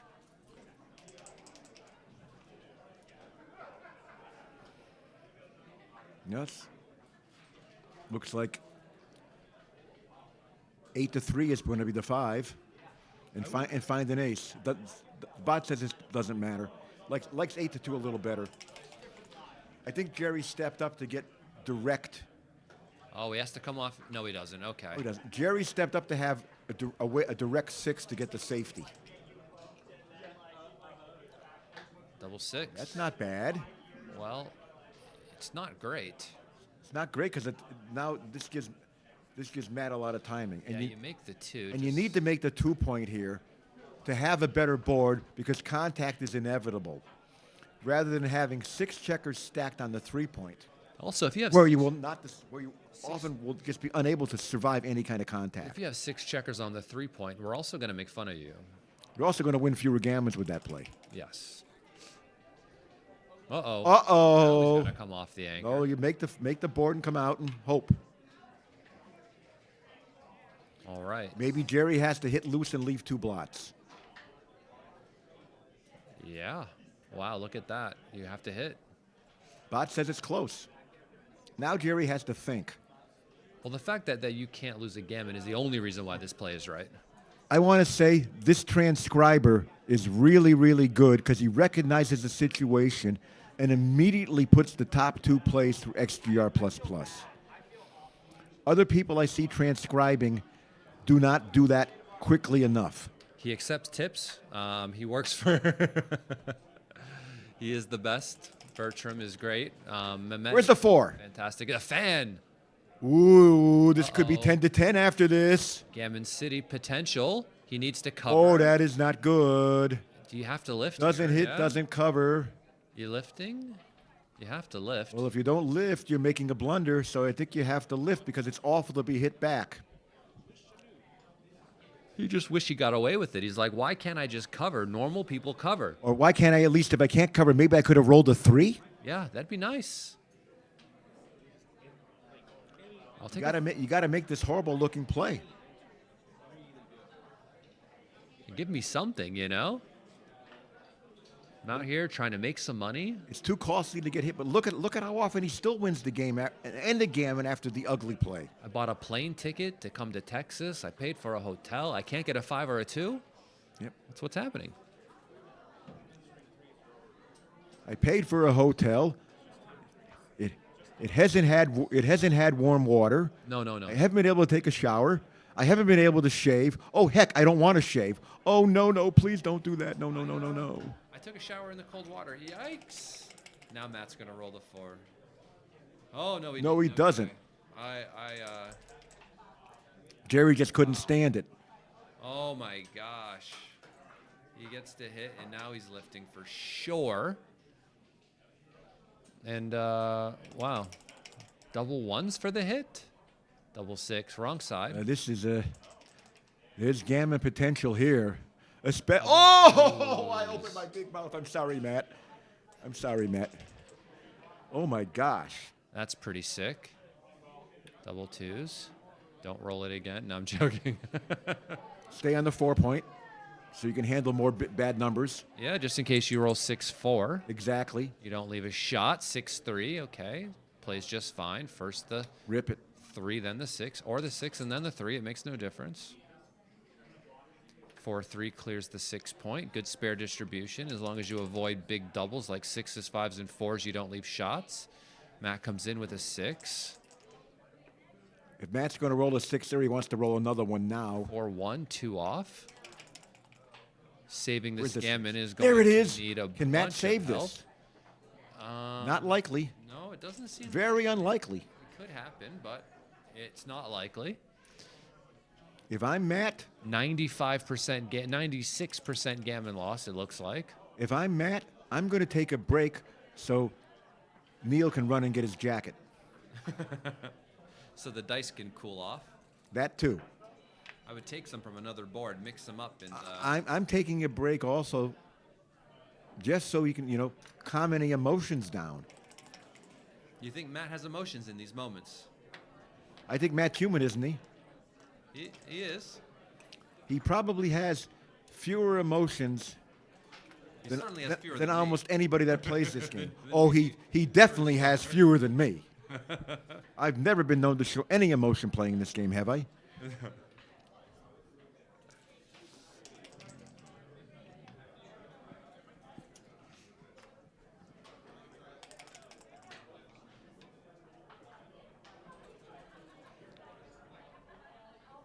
This is where we keep moving checkers for the PR. I might bring the checker in. I mean, make it Hardly easier with matters. boxes, but no, it makes very little difference.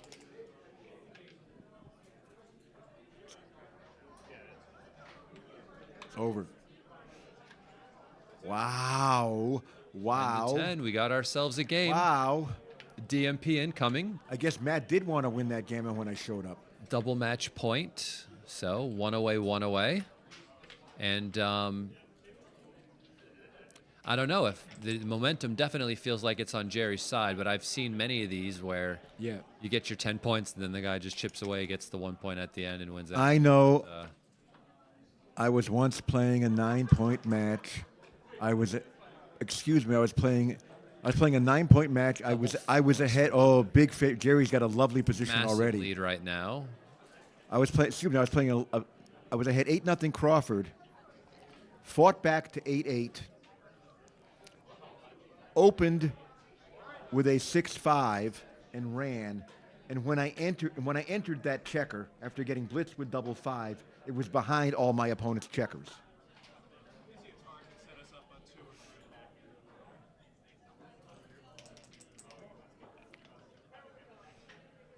6-5 is a shot. Outside shots after you make the 3. So what? 6-1, 4-3, Gotta hit it. 6-2, Matt needs to hit this 4-4. desperate. Oh, he hits 2 it. is a hitter. He hits it. But now there's a blot in his board. So, but the 4s are Fours duped are from duped. the roof. Double Oh, my 4s. I'll show you duplication. You hit and then now you make the 2 point. Oh my gosh. Duplication for the sake of duplication. And Come now on, there's Matt. 2 on Enter the and roof. at least have some play. 2-6 no. fans. Oh no. He wants to hit on the 1 here. So he'll slot the 7. And then maybe one of the 5s comes down, 13-8, or comes out. One of those is He fine. comes out so he's not full of blots in case Gerry enters. 1. Okay, he makes the anchor. That is really important for his game-winning chances. Absolutely. 6 And makes just run the around bar. and make the bar. With, Yep. Yep. This looks strong. Keep him pinned in there. This is where they normally roll 5-4 or something and makes me throw up in my mouth a little bit. Well, Didn't happen this time. now look at this. Wow, Gerry. Talk about a comeback. That is some sexy rolling, Gerry. I know it's not Really over is. yet, but it looks pretty good. Come out and turn the corner. I come out with both. Try to make Turn the the corner, bar. try to make the bar, or just run both out. I get both out. I'm going to dodge double aces here. Yeah, I like making the bar, but I'm sure they're virtually even. They were. 1-5 Now you make the makes bar. the bar. If you Now can make double it, ones you'd is be happy really to make fun. it.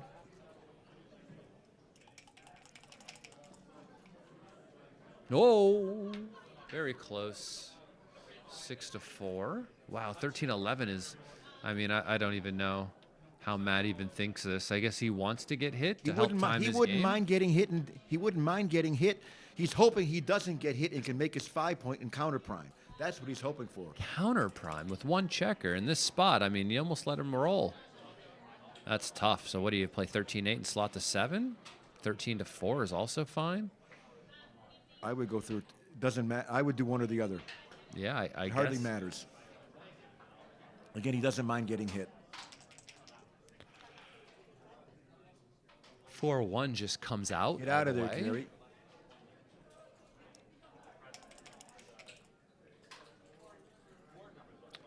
5-2 misses. I guess you just, what, 13-8 here? Is that really just, because once you start seeing the plan, you can just see that that's what the bot's going to do, because every other play just stacks. The other reason is if you're not hit, you're more likely to make your 5-point from this. Maybe you don't even want to hit. Is that why he can leave all the shots? Yeah. Hitting's a mistake, as you can Because see. hitting would allow him Hitting's to a keep sixth his play. structure.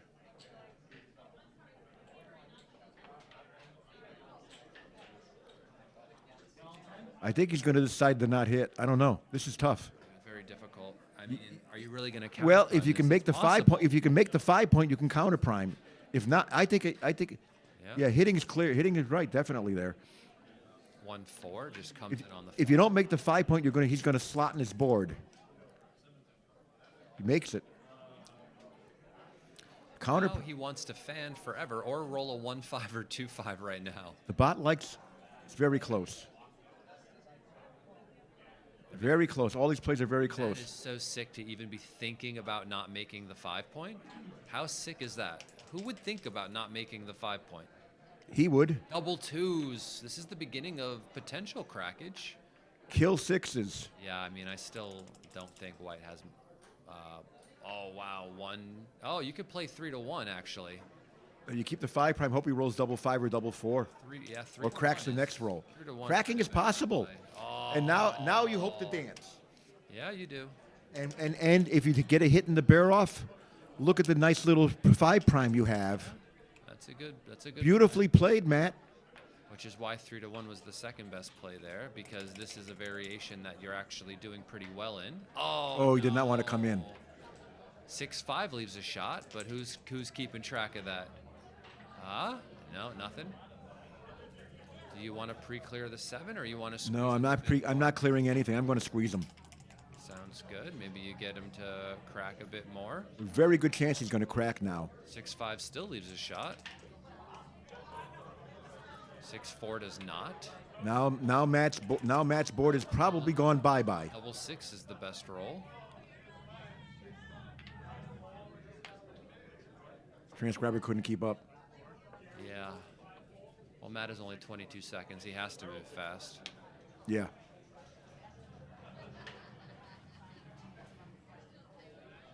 Again, Matt still would like to has to make automatic plays without losing a millisecond of clock time, because he may need that time if he hits and it becomes a containment issue. Because when he hits, he's often going to have a somewhat broken board, and those plays are difficult later on. Double twos just makes the 1 point.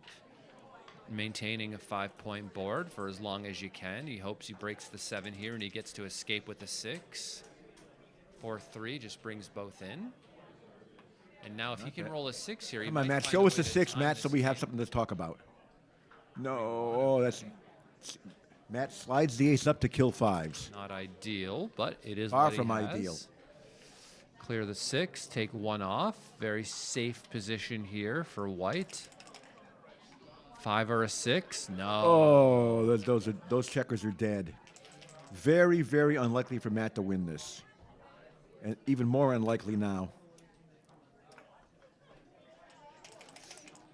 Like 6-3 would be a good roll. 6-2, okay.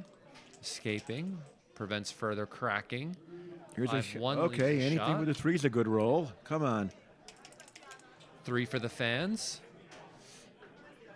6-4 for the air conditioners.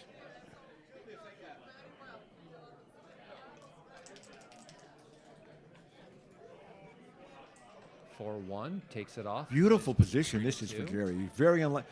Even structure here. Gary's going to have a whole bunch more guys off when he gets a hit. Slot the 6 point. Yeah, you need a 6 point, so you slot it, but 2011's just as good. Nothing's going to give you a shot this roll, so why not slot it?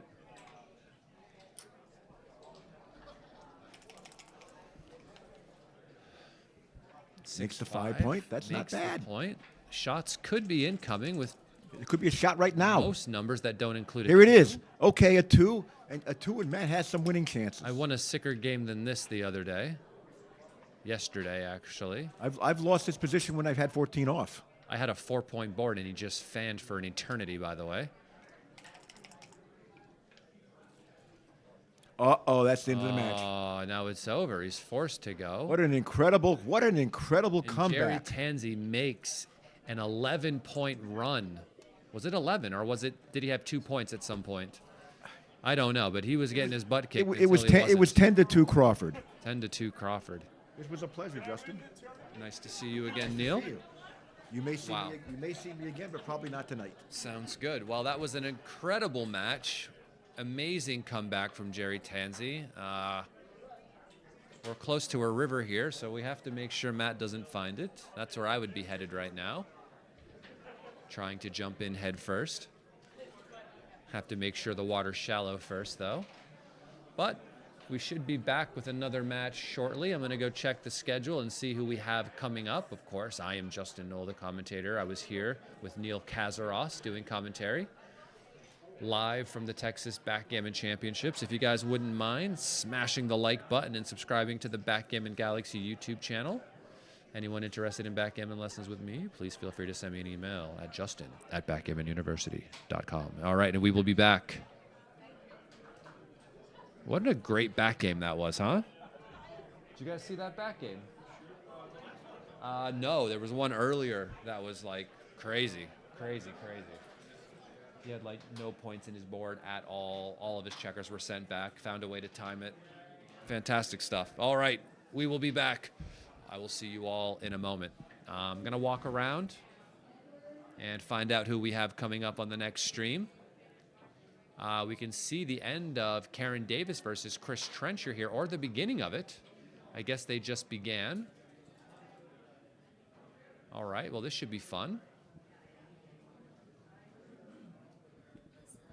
How are you?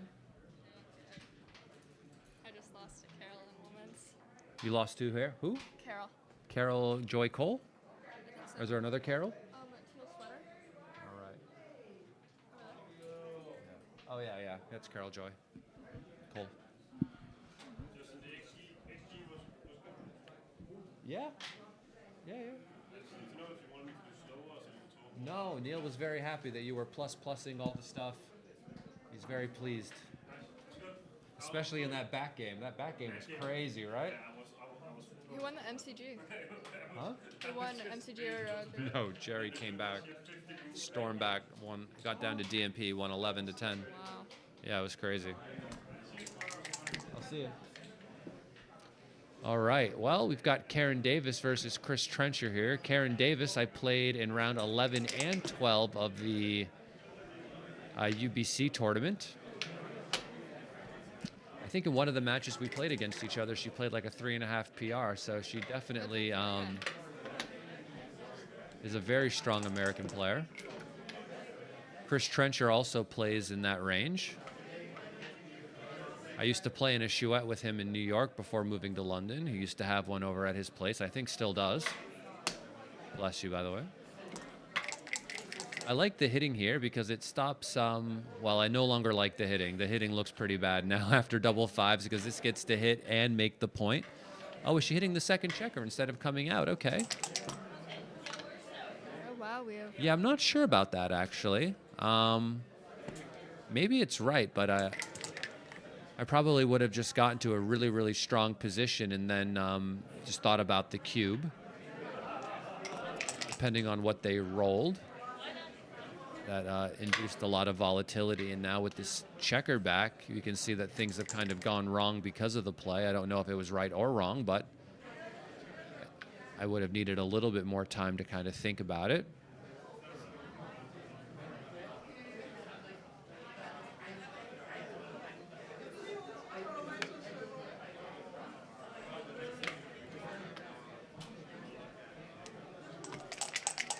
And she's continuing to hit again, which I don't necessarily disagree with because she doesn't want him to make the 8-point aunt. Great roll makes the anchor and hits. And this 5-1 is atrocious. Now there's 2 checkers back, and Chris is doing good. He's thinking about it. I don't really know what the race is since we don't have the XG feed going on here.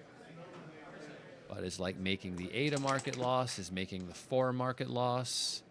Chris does get to make the 8, which he should do. The double hit should be off of the menu. He doesn't need it because he has the advanced anchor and he will make it 4 point. Yeah, and he's just doing good here. And as long as she doesn't make an advanced anchor, the cube should definitely be coming now. I mean, I don't even know if she can take this. Maybe. I'd have to count the race.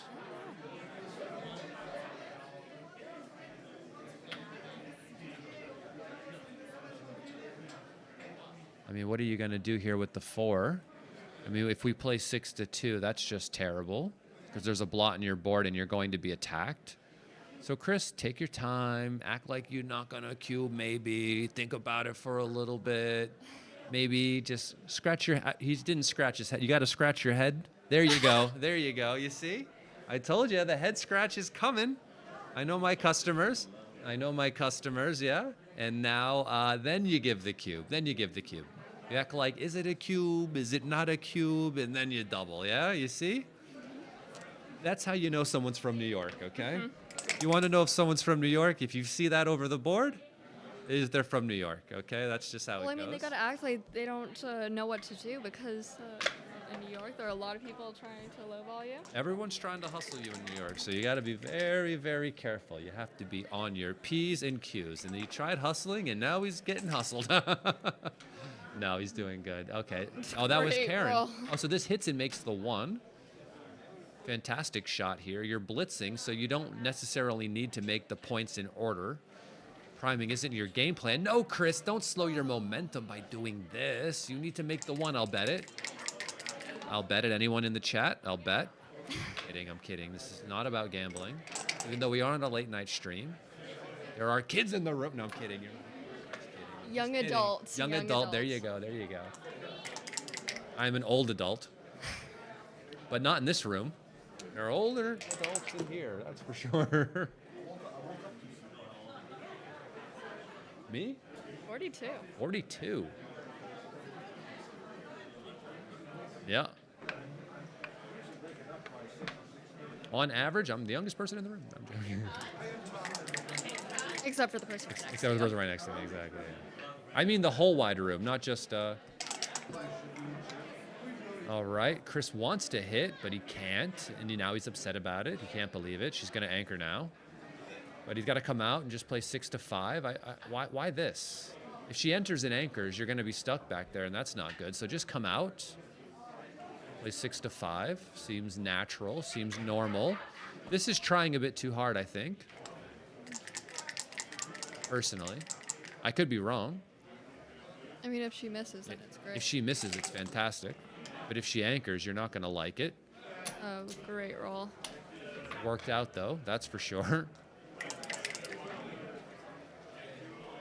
2-5. Any 6 is going to hit loose on the 2 point, There you have it. including that 6. And the 4 just comes down, for lack of a better thing to do, really.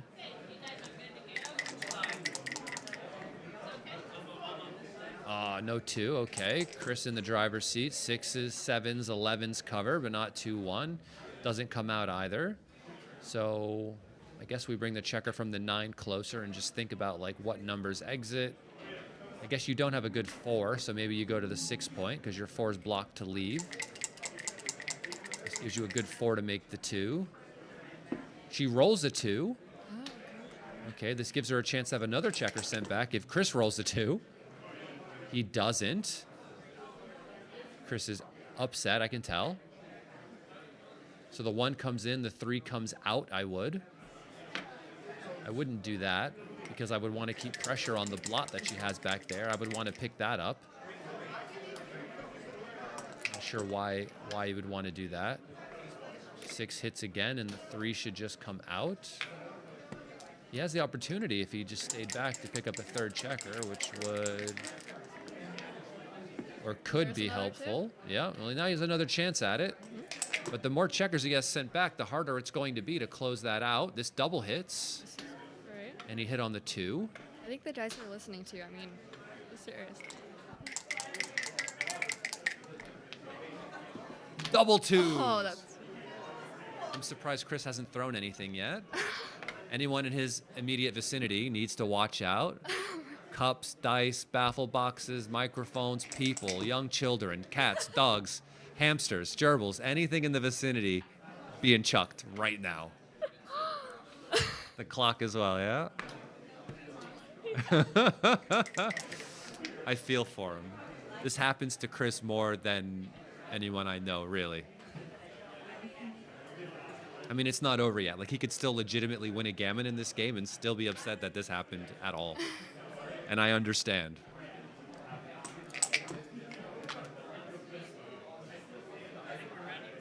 Wow. Look at this number. It has to crack his board. And now he has to play 6-3. Oh, my God. That's terrible. With dice rolls like these, who needs enemies? 5, that hits. 2 down seems like a good play from Karen. I like that play. No, I think this is good. You could also make the 3-point, but this leaves some return shots. I mean, maybe it's okay. I do like her 2 down play, though. That's an overplay. If you make that play and you get hit with a 3, you might just get backgammon. So I would relax on that one. I like the first one she came up with. This looks strong to me. Chris rolls 2-6, so now he's kind of stuck on the 23, but this checker gets relieved, but it's likely to just be sent back again. Karen is doing good, and she's holding a cube, which is also good for her. So she gets to continue to play this out. So what are we trying to accomplish here? I would leave those checkers right where they are to help build. I guess that means I would then move the... Oh, she could make the 4-point and not hit it all. Wow, Karen, nice play. I think that's the better play now that I see it. It looks super strong, and maybe you're getting close to like recube territory. No, Karen, make the 3-point. Yeah, you must be. I mean, that might be a market loss. No, Chris rolls double 5s. Absolutely disgusting. The market has not been lost. Trading hours are open.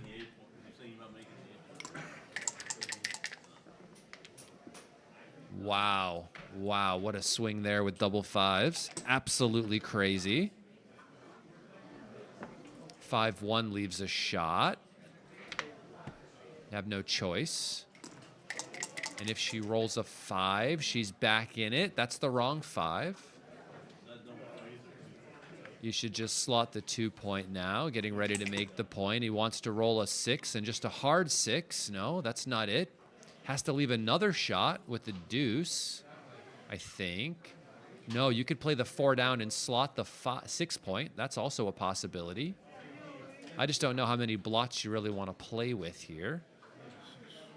So if you bring this to the 3-point, you have to play the 1 down. If you play 13-9 and slot the 5, you're leaving 11 direct numbers plus 5-2 and 6-1.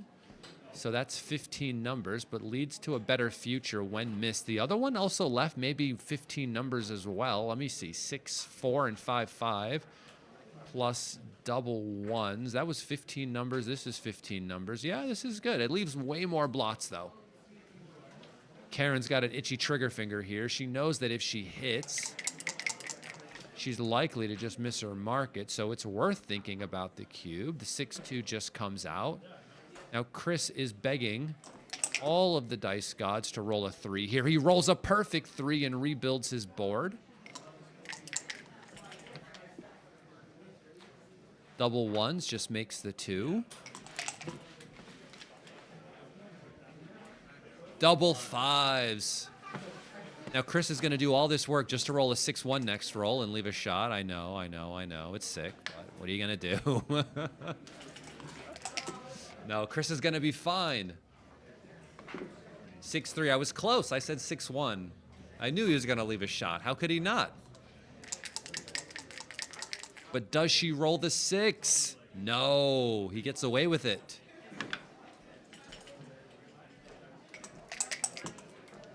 Can he bring it in?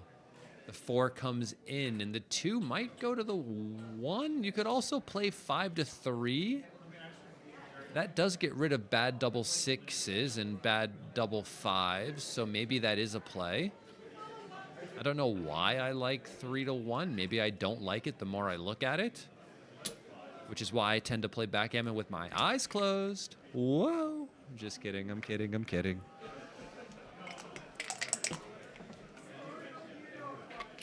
Okay, 3-2 clears the outside point, clear from the rear. Very common tenet when it comes to bearing off a position in a backgammon game. Though Chris might be going a bit too slow. He wants to win a gammon here if possible. Could you imagine if all that crazy stuff that happened earlier in the game and Chris still wins a gammon? He would still be upset at the outcome, though. Because even though he's winning this game, it still kind of feels like he's losing. I wouldn't necessarily run off yet. There's a lot of like pick and pass scenarios that could happen. Not in this one, though. Is that a 2? Okay, I thought that was a 1 for a moment. Or 2. She's just trying to run off the G. 2-1 makes the point. I would make the point for the gammons. I know Chris is worried about like 6-5 and 6-4 and 5-4, but this wins more gammons, and he probably wanted her to enter if I know Chris, but this is way better for the gammons. And if she fans again, she could be visiting that city, but no, she enters, and so she's a favorite to get off this. 5-2. 5-2, so just 2 crossovers here going to the 6. Chris is going to need doubles in order to get this. He doesn't roll it here. 3-2, all right. 3, and then, no, I would do this. Oh, no, maybe this is okay. 6-3 is fine. Double 6 for Chris, okay. Imagine he wins a gammon here. Karen needs a 6, yes, and a 6 up, and the gammon is saved. Well done by both players. Wait, no, it's not saved yet. Oh, I thought she had, like, saved it for sure, but Chris had a shake at it, but there was no way Chris was rolling a double there. There's no way.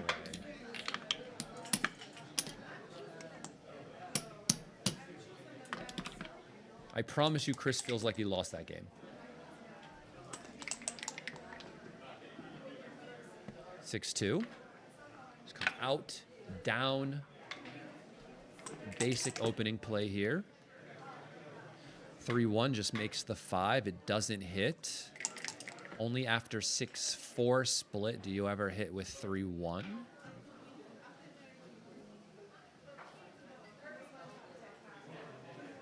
All right, so I guess we just step up. I don't want to play 6-5 because I'm being outboarded, but she's thinking about it, and it could be right, but I generally wouldn't when my opponent has a better board than me. I wouldn't do this. I think the structure is worth the extra shots because you're not worried about getting hit with an ace because the 8 point is stripped.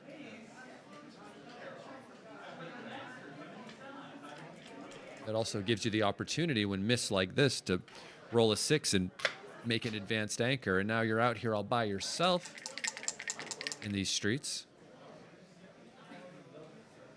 5-2 just makes the 11. I do. Thank you very much. Oh, that looks delicious. Thank you. That's from the bakery downstairs. Is this like a special cake? Is it someone's birthday? It is. Whose? It is. Well, I have to wish her a happy birthday. Jorgen's wife. Thank you very much. We're going to have a cake break. But I still have to follow this game because it's getting exciting.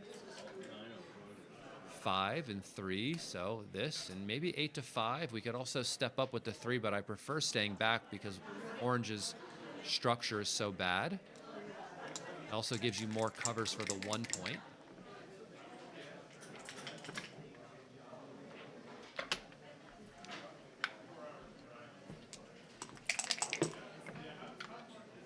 It'd be nice to like get this match transcribed later to see if what I'm saying makes any sense at all.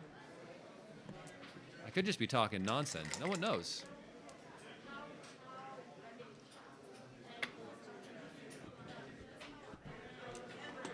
that XG open.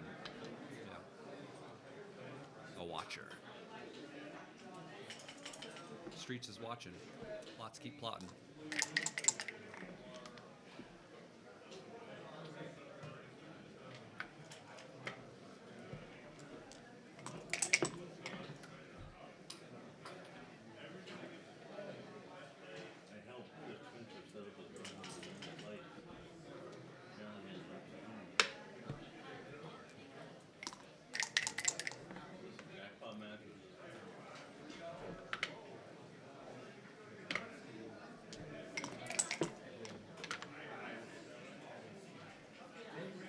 Four, three, okay. So make the 3, and what other 4 do you have besides this, right? Chris, being a very strong player, of course, just makes points. Points are good. Double 3s is fantastic. This comes out here. And I guess she's up in the race, right? Potentially, it looks like she might be, so she would want to come out all the way instead of covering. I don't know about that. Because now you might not roll a 6 to come out, and you might be breaking your outside structure, which could be bad. It's important to kind of try to read and sense the timing in these situations to see what's likely to happen on the next few rolls before you make your play. I made a mistake like that during the tournament, where I looked at all of my opponent's bad numbers and thought that I should stay back. Not realizing that like there was one extraordinarily bad number that I could roll that would cause me to regret all of my life's choices. And I did roll that 6-5, and I wish I'd never thought about the sequence before it happened. I weep. I weep. So 4-2, what are we gonna hit or no hit? This is really the question, right? Could we really go to the 2-point? Is that going to, like, allow us to walk in public later? Are we going to do that? So he's decided on this 4. Ooh, I don't know the race, though. Maybe he doesn't really want to have, like, 2 blots. Maybe there's a chance she just cracks here. She doesn't. She rolls a 4 and goes to the 1. I think I like Chris's play, even though that checker on the 2-point looks a bit ugly.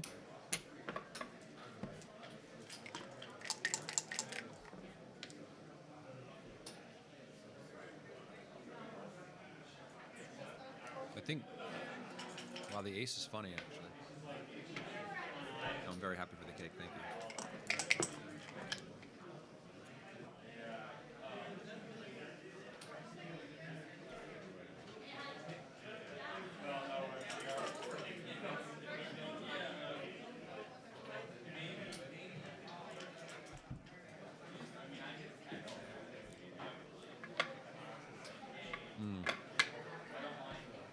I like your play, John. I think I might have made the 3 as well, leaving the ace shot.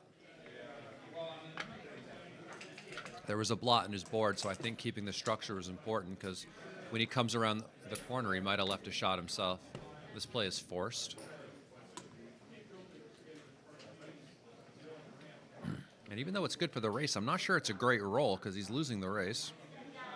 He kind of wanted to stay back there, so when orange came around the corner, he might be able to catch him. He really just wanted to roll a number. No, it's good. 4-1. It's not even touching the rail.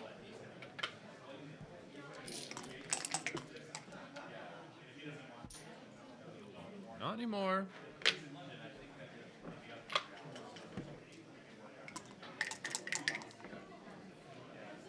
Because you want checkers on the 4-point for the race.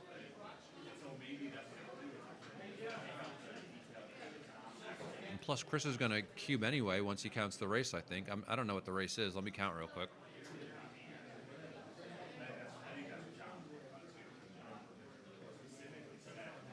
Now, when I say I'm going to count real quick, that means I'm going to count real slow. Not very fast at counting, to be fair. How much was orange? 74 blue. No, that can't be the case. Why would he double then? 74 blue. Why did he double then? That wouldn't be a cube then if that was the race. No, you're right, by the way. It was 2 pips. Now he has to like make the point and stay back, hoping he gets a shot on her if that was the case. But no, he must be doing better.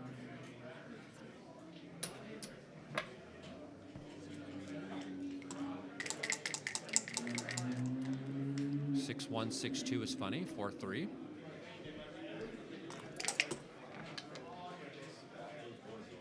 roll. Double 6 for Chris.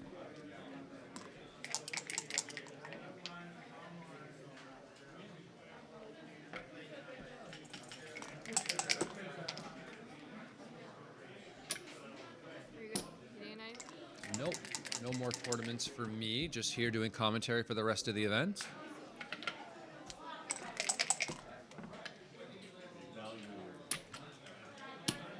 I appreciate it.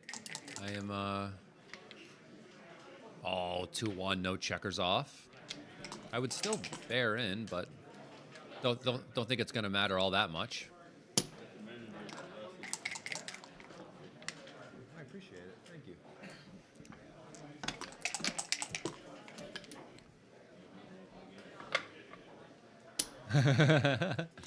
4-3.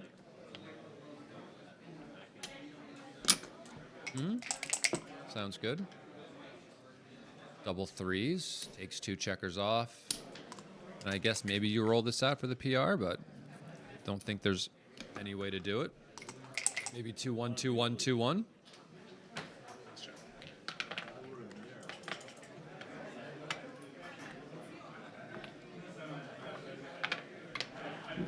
Chris has himself a bit of a lead here in the beginning of this match, although we saw how it went in the other match after a quick lead.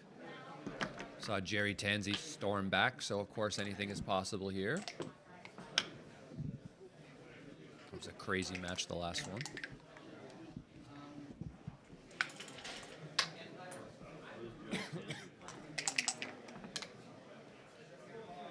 So Matt probably is buying back in. I'd love to go check to see if he is, because he'll be... What?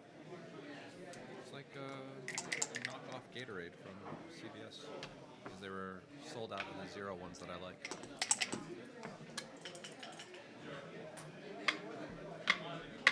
It's antifreeze.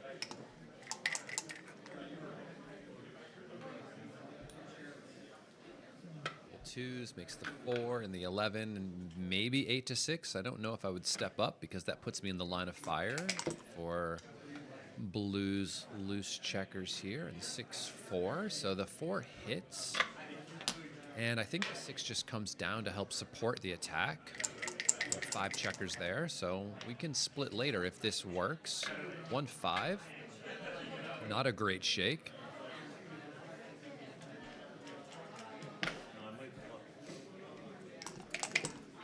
Yeah, that's a good idea, John. The 2s are duplicated, but 6-2 just creates the insta-prime right in front of her, and unless she makes the 5, I think he's going to cube, and 5-4 is a game over, probably. I mean, you can take if you want, but yeah, you might think it's too good. I would have just cubed, by the way. I don't think I would split either. I think I would just hold on to my anchor and then double, because there's a chance that she could start to blitz with the way her structure was, and he's still not doubling. I guess he still thinks it's too good. Don't know why, because she could just make the 5 and give you a hell of a time.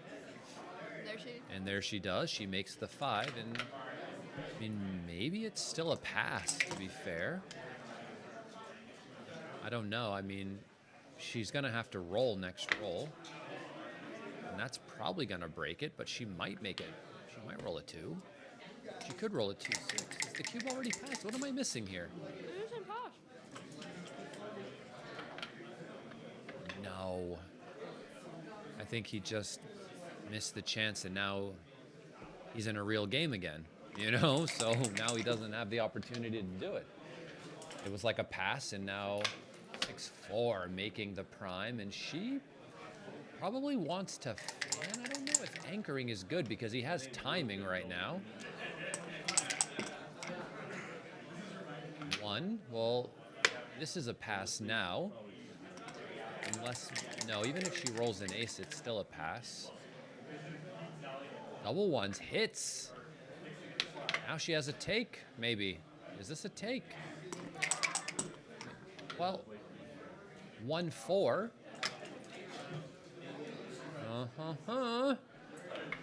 Fun stuff. So let's see if Karen has small numbers in the cup. 3-4. Okay, there's the 3. The 4 cannot hit because she needs him to roll. Chris rolls a 2-6, very close cousin to the 1-6. They are related.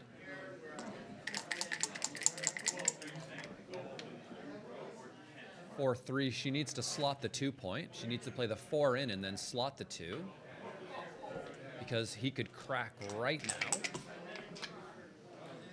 And he does. I bet you he wishes he cubed a long time ago, yeah?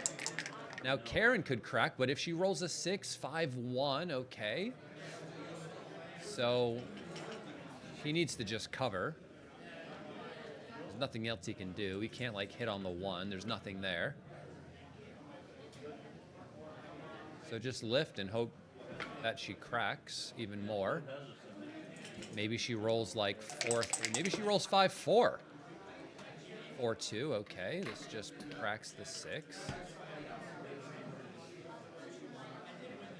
I mean, this is a take if she chooses to double.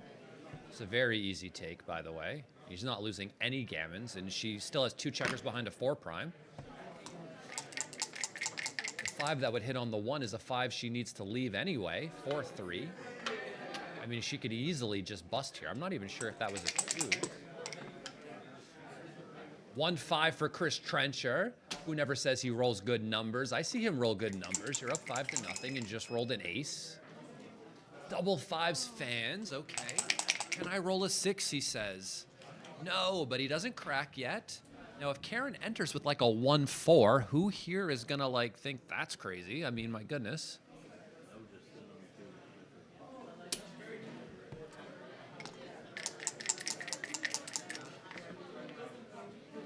2-3, better than 1-4, that's for sure. 6 for Chris, no, 1-3. He still can't believe it. I can believe it. This one, just so you can roll another 3 again without cracking. Maybe you can survive 5-3 without leaving another shot. Karen fans again. Chris, can you roll a 6? No, and 2-3 cracks the board. Yes, you can tell he's perturbed. I don't know if it was a cube. I mean, he had like 5 rolls to try to roll a 6 where she just gets gammoned. 6-2 misses. She's on the roof, so he still has a chance to roll a 6. And if I know Chris, he won't.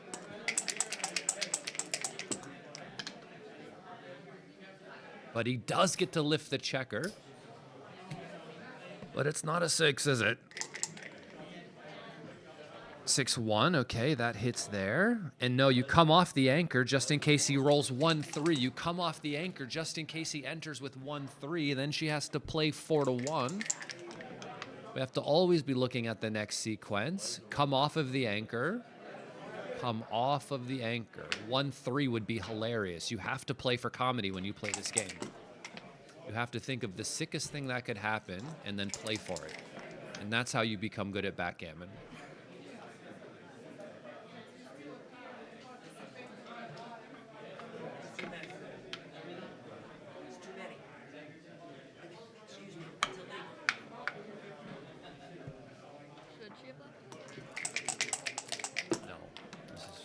To do here and just hope he rolls 1-3. All right. And yeah, I can't believe it either, Chris. Crazy.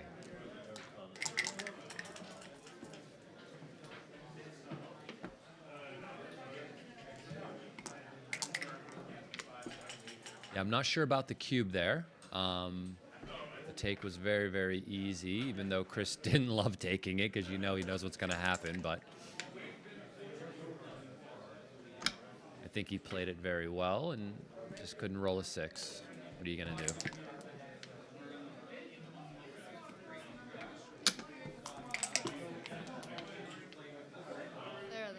Anyone have that looked up, Alex? You know your computer. You want to tell me if that was a double or not? Just curious.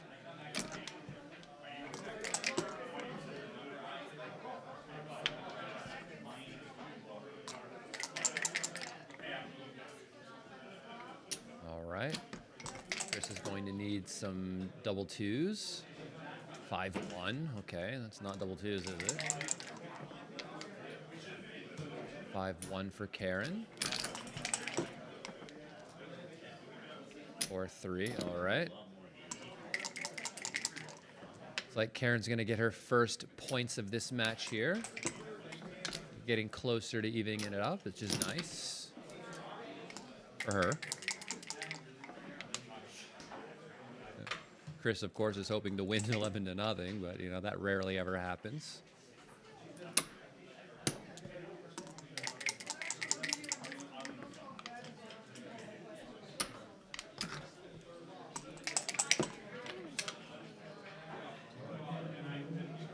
Yeah, 2-1, 2-1. He can't win. He's got too many checkers on the 2-point. How many checkers? We'll never know because he doesn't put the checkers in the checker tray, but that's all right.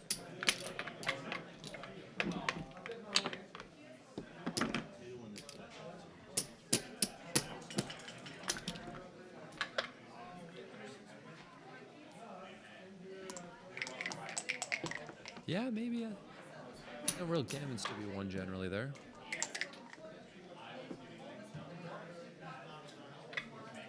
I don't know what hour it is, Alex. What time is it? It's even earlier in California than it is here. What is it, 8:30 there? He says, are you going to make me work at this hour? Look at the hour I'm working at. No, I'm kidding.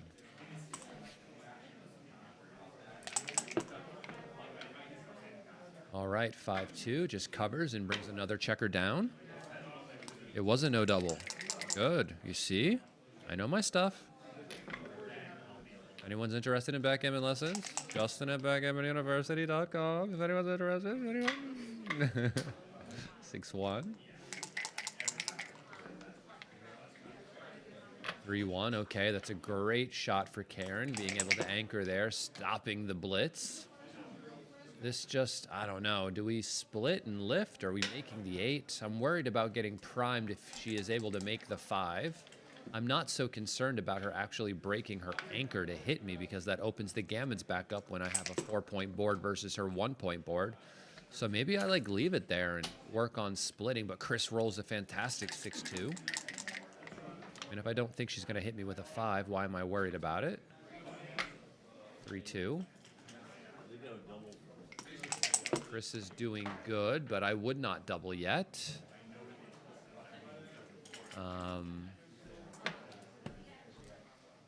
He is still on the 24 point, and I'm just thinking, like, let's say he rolls 6-5 and gets to the mid. Is it still a take? And it doesn't seem clear to me that it's not, so I wouldn't double before then.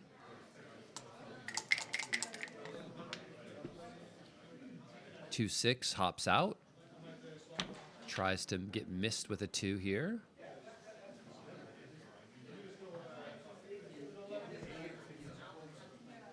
Nice play by Karen. Didn't see that there was anything else, but like this was still very good. Can he roll a 2? He does roll a 2. He's able to step up with the 3. Very good roll. 3-2 enters and hits on the 4.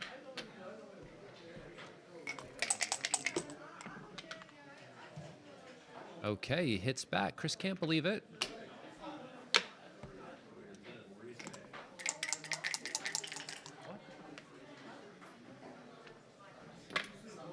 There's to the board. I have no idea. You can hear mine too if I do this, but yeah, I don't want to do that. Yeah, do not. Way too loud.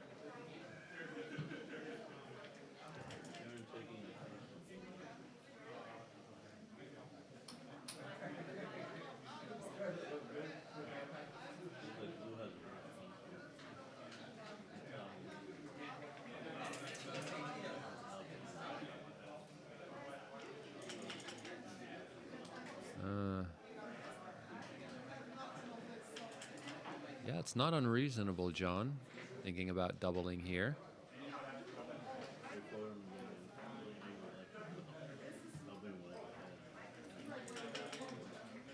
Yeah, I mean, the volatility is very, very high. He is still behind this 4 prime, and he just knows he's not going to get out, which is unfortunate. But he doubles because he knows he's a very good backgammon player, obviously. He's a very strong grandmaster. But he also knows how he rolls, and that's unfortunate. Yeah, I mean, what if he doesn't roll a 5 or a 6? I mean, the 6s and 4s, yeah, I mean, I don't know. Let's put this in. I'm curious. Let me take a picture of this and put it in mobile. I think we have a delay on the iPad here. 1.5, or very close to 1.5, 17 months. Very cute. Thank you. All right, we'll just check XG Mobile here, just out of curiosity.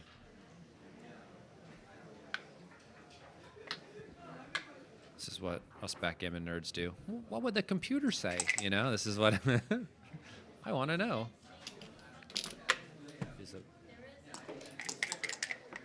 Yeah, they were asking about, yeah. No, he was wondering what was being pumped through here because he didn't know, yeah.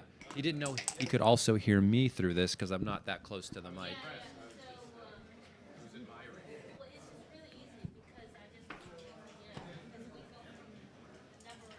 Yeah, it was basically at the score.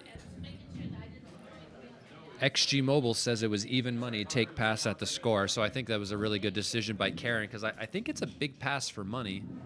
But at the score, I wasn't sure.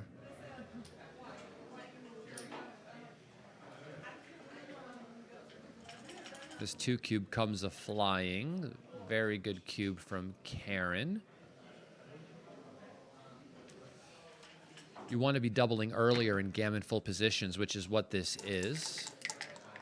When you're trailing in the match like this, because a good sequence could lose your market, and 6-5 is pretty bad. So, I mean, does the 5 hit and the 6 come out from the anchor? Do you run all the way around? Do you come out with both? These are all like the main options here. This is the first thing I was thinking about. This duplicates a lot of the 3s, the hitting numbers, the covering numbers. I might have made the hit trailing. This hits and covers the 3, keeping the bar point for now. Karen rolls a 4 and the 3 double hit. She finds this immediately, of course, even before I see her touch the checker, because Karen loves a double hit. Absolutely loves it. Can't blame her. It's often a fantastic idea.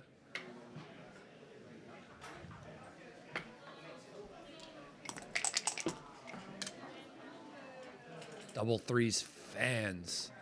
And the momentum is on Karen's side. Can she roll 2 even numbers? She does, and that makes the 4 point.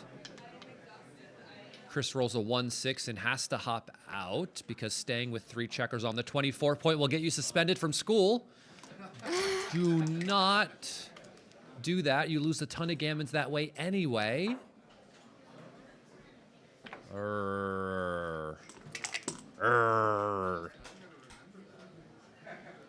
Yeah, you don't want to get suspended from school.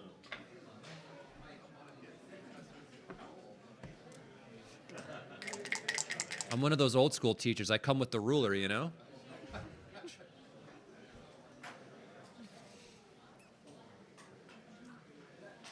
So how long before you start turning your son into a prodigy?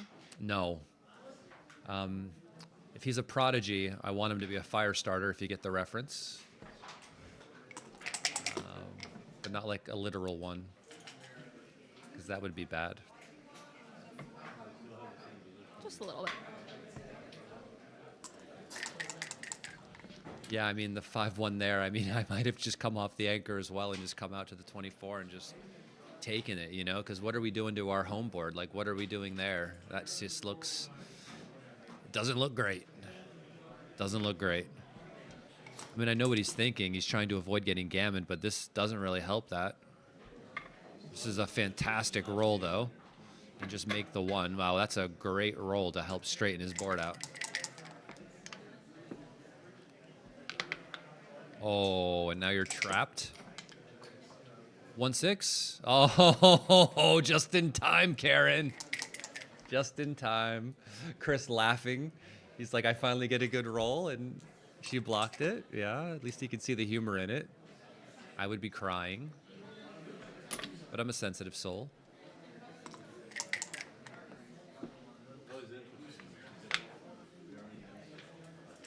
Yeah, you can tell, John, that some people like definitely have interpreted like what the computer does one way or another like very differently. Some people do this and try to kill the numbers all the time. Some people just bear in and start ripping off. And both players can do totally different things in these situations and still play very good PRs. But Karen, I think, is doing a good thing here because the more she doesn't have to bear in, the more Chris rolls, the more his board's going to break down. And the easier it's going to be for her in the future if she ever does accidentally leave a shot. You should not volunteer a shot here, by the way. Definitely not. He still gets to keep a 4-point board, which is good for him.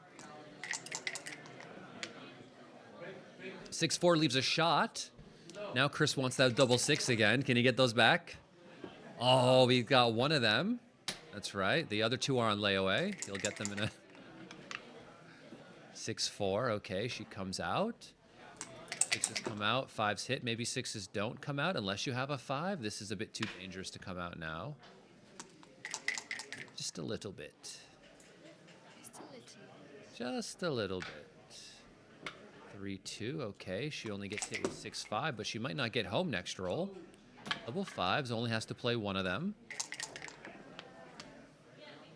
5-1 brings it in. 4-2.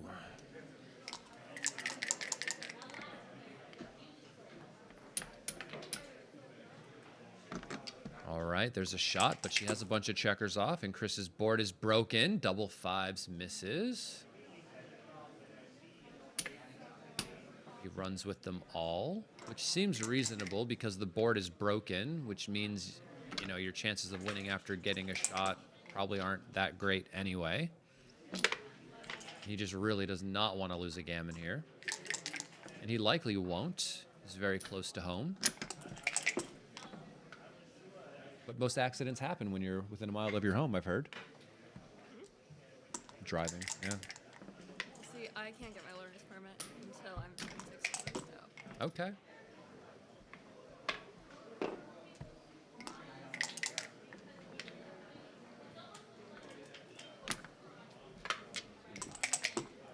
want to learn how to drive, but I don't actually want to drive. I hear you. I mean, you live in New York. You don't really need to drive that often. So parking is terrible. And expensive. Yes.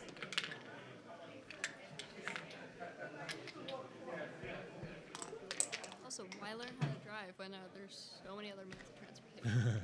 I hear you. That only works in New York City, though. Everywhere else on Earth, you might need a car. 6-4. Right. Or an Uber app on your phone. Which I have. Which you have.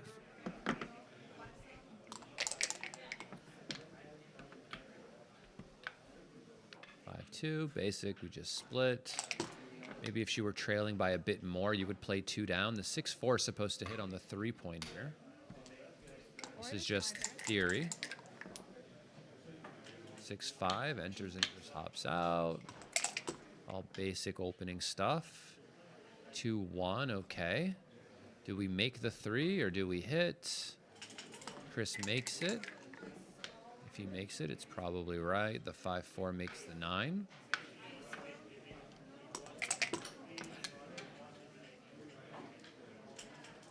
Double 2s.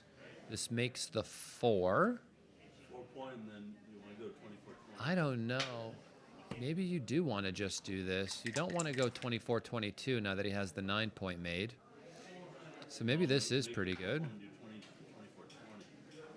And splitting? No, that can't be right. The 20 does look pretty good because you can't really make the 22 when the 9 points made. You're just priming yourself. But you generally just want to make the 4 point with these double twos, so it's hard. 3-1 makes the 5. Great roll for Chris. This just slots the 4. 4-3. All right. So, yeah, I like hitting on the deuce. This is what he's thinking about, so you should just do it. You've got her way outboarded, and there's a blot on her board. And if you get away with this, maybe you can cube if she fans. 1-5. Nope, okay. Enters and covers. 4-1 makes the 9 points, I think, or you can hit. Maybe that is better. It stops her from being able to roll a 6-5 to get out. That does seem reasonable. This 5 seems unreasonable. Maybe you just go to the 1 point. You could also slot the 3, but you don't want to break your outside points, I think, so maybe slotting the inner board is better. Yeah, but if you're going to get hit, you should get hit from the stack that has the largest amount of checkers on it. That way, when it gets recirculated, you still have good spares on some of your other points. So you just kind of sometimes use the one you care about the least.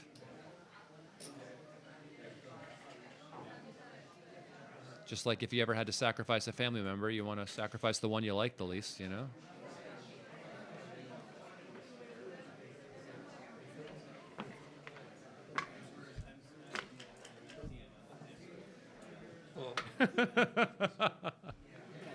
I'm kidding. I'm kidding.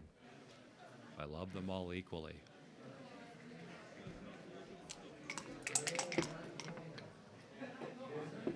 Double ones fans.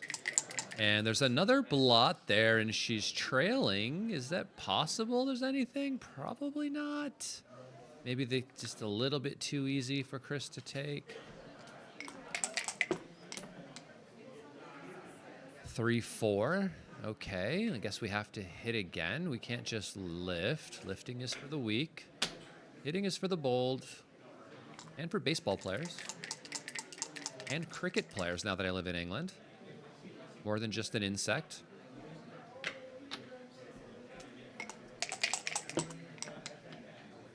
I also know what a crumpet is now.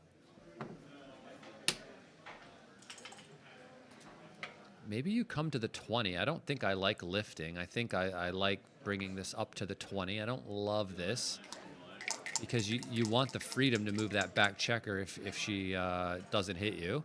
And now that you've fanned, yep.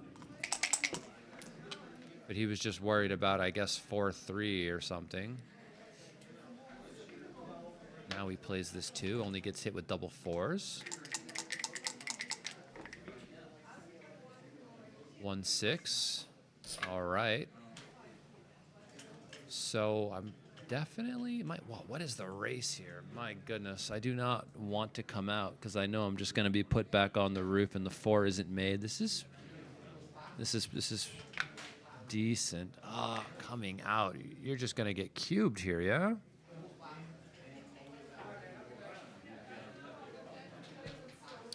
Okay, you got to double this. There's too many. Really? No? You got both 5 points?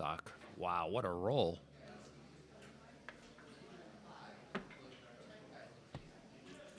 Did he know he wasn't going to hit?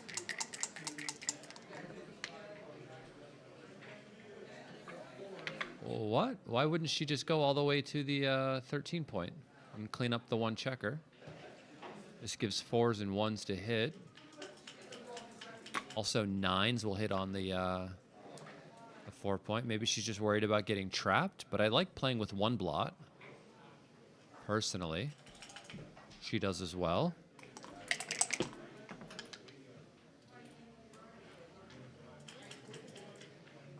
Double 1s. Well, okay. Just looking at the best way to play this. Chris is down in the race. He's like looking at switching, but maybe you just have to hit loose. This is just a bit too ugly for me to play. I can't do this. If blue's up in the race, I can see why he might want to do it, but I don't know. I don't know where these checkers are going.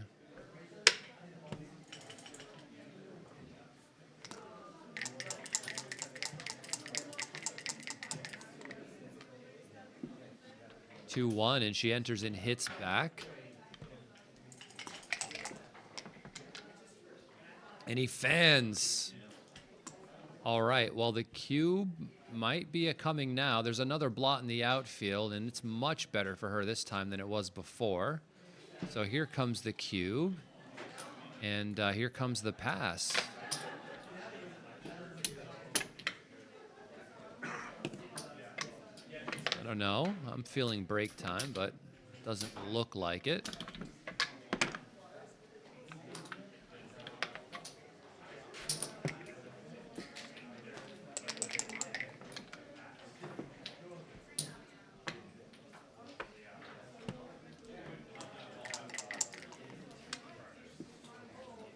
Six, 2. So this comes out and comes down. The 6-4 duplication allows you to stay there in front of the heavy 8 point. If she had split with a, if he had split with a 5-1 instead of a 5-2, you would just run past the heavy point. For whatever that's worth. It's small, but it's cool to know.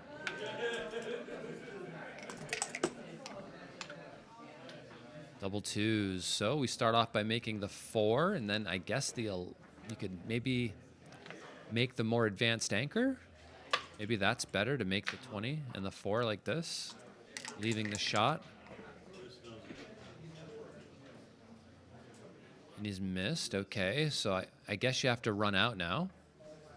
Anything else seems a bit funny because they could make the 5, they could make the 7. You could just get trapped there.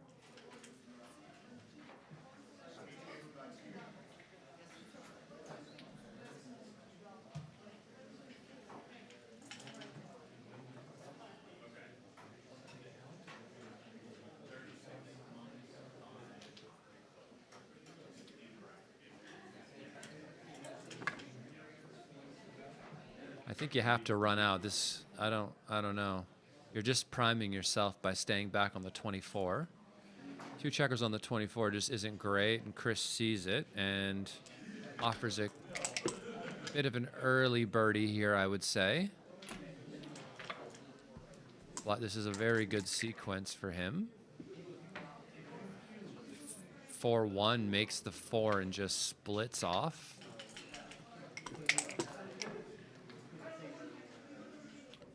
Five, 1 and just 6-5. Karen is praying for a 6-5 right now. Doesn't happen. I don't know what the race is. Maybe she could make the anchor. Maybe not. The 3 does this, and then the ace you have to think about. I don't know if she's really down enough in the race to be doing this.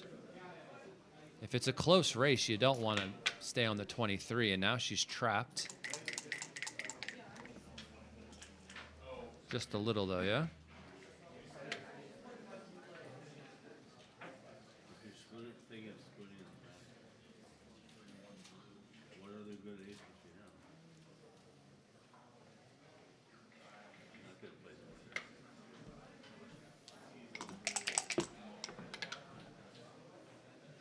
5-3. Pretty simple. We're just playing 2 down, hoping that orange starts to crunch the outside position. Play 13-8 here. Blue is hoping to, of course, fill in the 3-point before they have to come off, but double 5s just brings everything around. Very strong roll from Chris Trencher. Double 4 slots the 5. Now maybe you slot the 7 and slot the deuce as well, just for the distribution. Leaves everything really spread out for you to fill it in. Now, if you roll big numbers, you're not going to be able to cover the 5-point.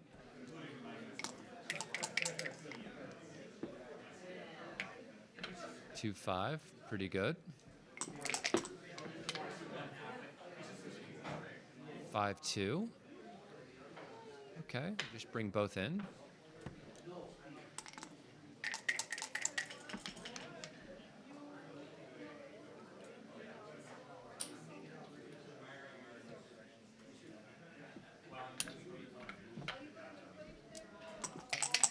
2 in, I don't think, but I don't think there's much in it. And Chris gets to fill in the gap.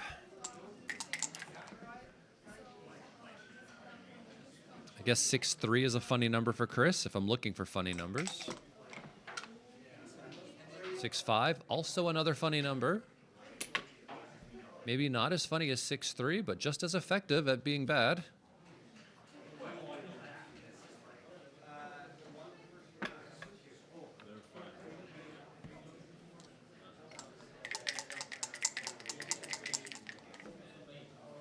No 6 for her, not yet. But Chris could roll another funny one.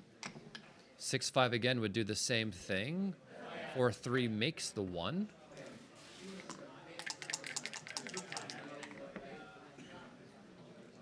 Six one, forced to come out, and I guess you have to cover here just in case she hits you loose with some funny 6-5 sort of number. 4-2 just brings it in.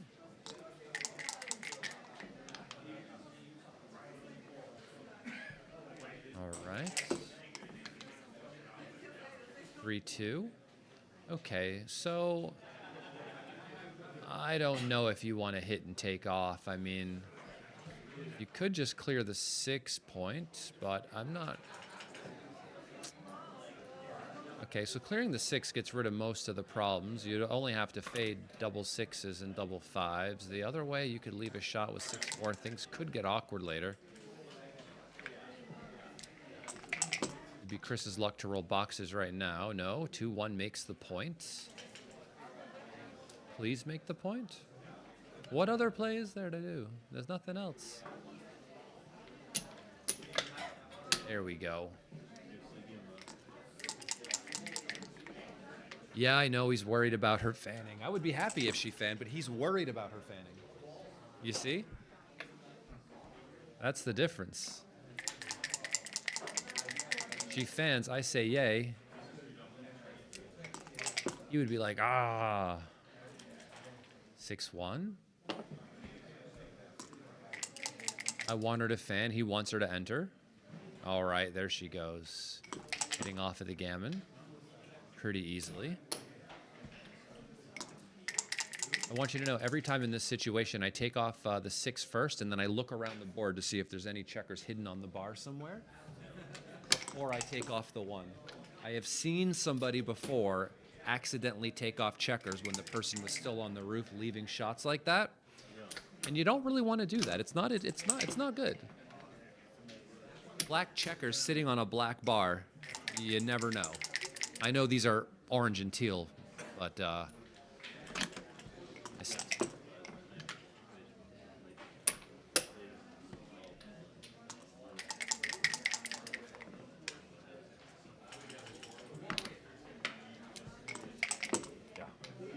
always.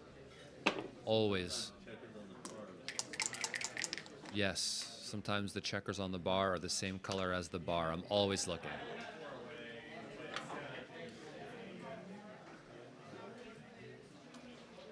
So she should probably play 6-5 here instead of 2-1, because if she rolls aces, she's not going to win this game anyway. So this at least gets more checkers off with those other doubles. I think you get an extra. No, yeah, that's probably not right, but it's probably not much in it because their chances of winning are so low anyway. But if you roll double 5s, it'll be funny. You get 1 fewer checker off. Not that it makes that much of a difference. 6-3. All right, Chris takes it down.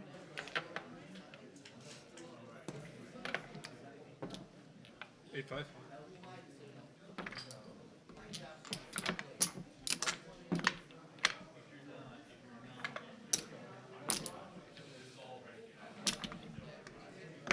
Misunderstood you. I thought you said take 5. Oh, no. Like a 5-minute break or something. Do you want a break? I don't need a break. I would take a 5-minute break. None. Absolutely none. All right, they're on a little bit of a break. I'm going to take a break as well. I'll be back when they come back. Maybe before, maybe after they come back. Who knows? Depends how far I choose to go. I'm going to the moon. All right.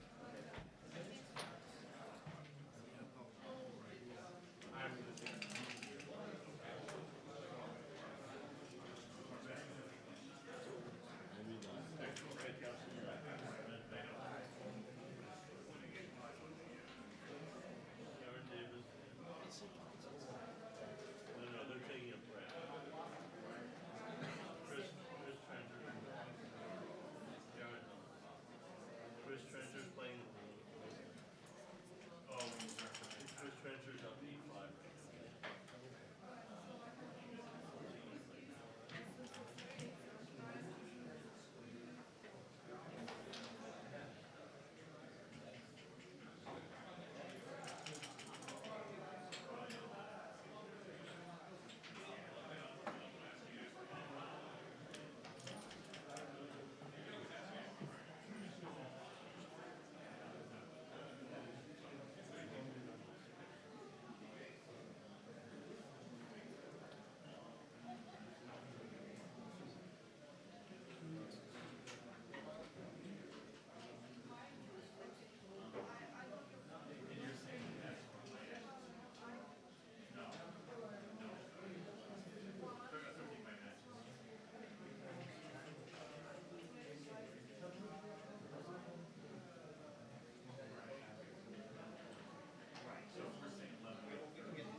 said we're streaming it outside. We'll need to be on our best behavior here.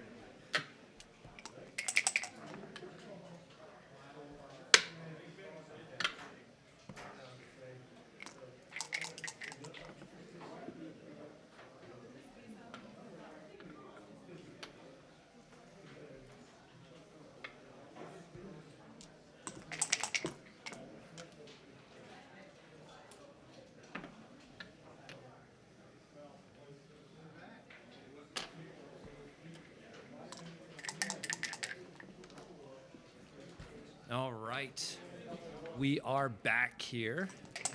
We have a 308, 608 score. Chris fans, of course. He gets pointed on. Chris really needs to anchor here. 3 is better than anything else. 1-6, okay. Better than fanning. Better than fanning.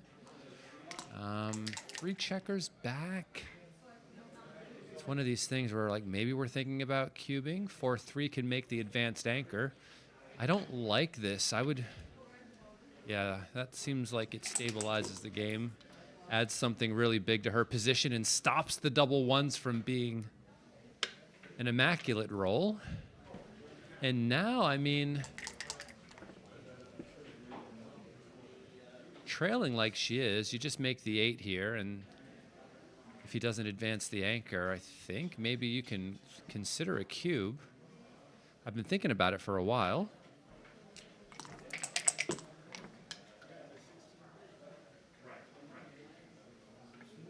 He does make the advanced anchor, and maybe he just plays 13 to 8 here. Seems better than slotting behind. Misses. I would just... Okay, this is okay. I would just really strongly consider playing 2 down. Double 6. Does this just come all the way around?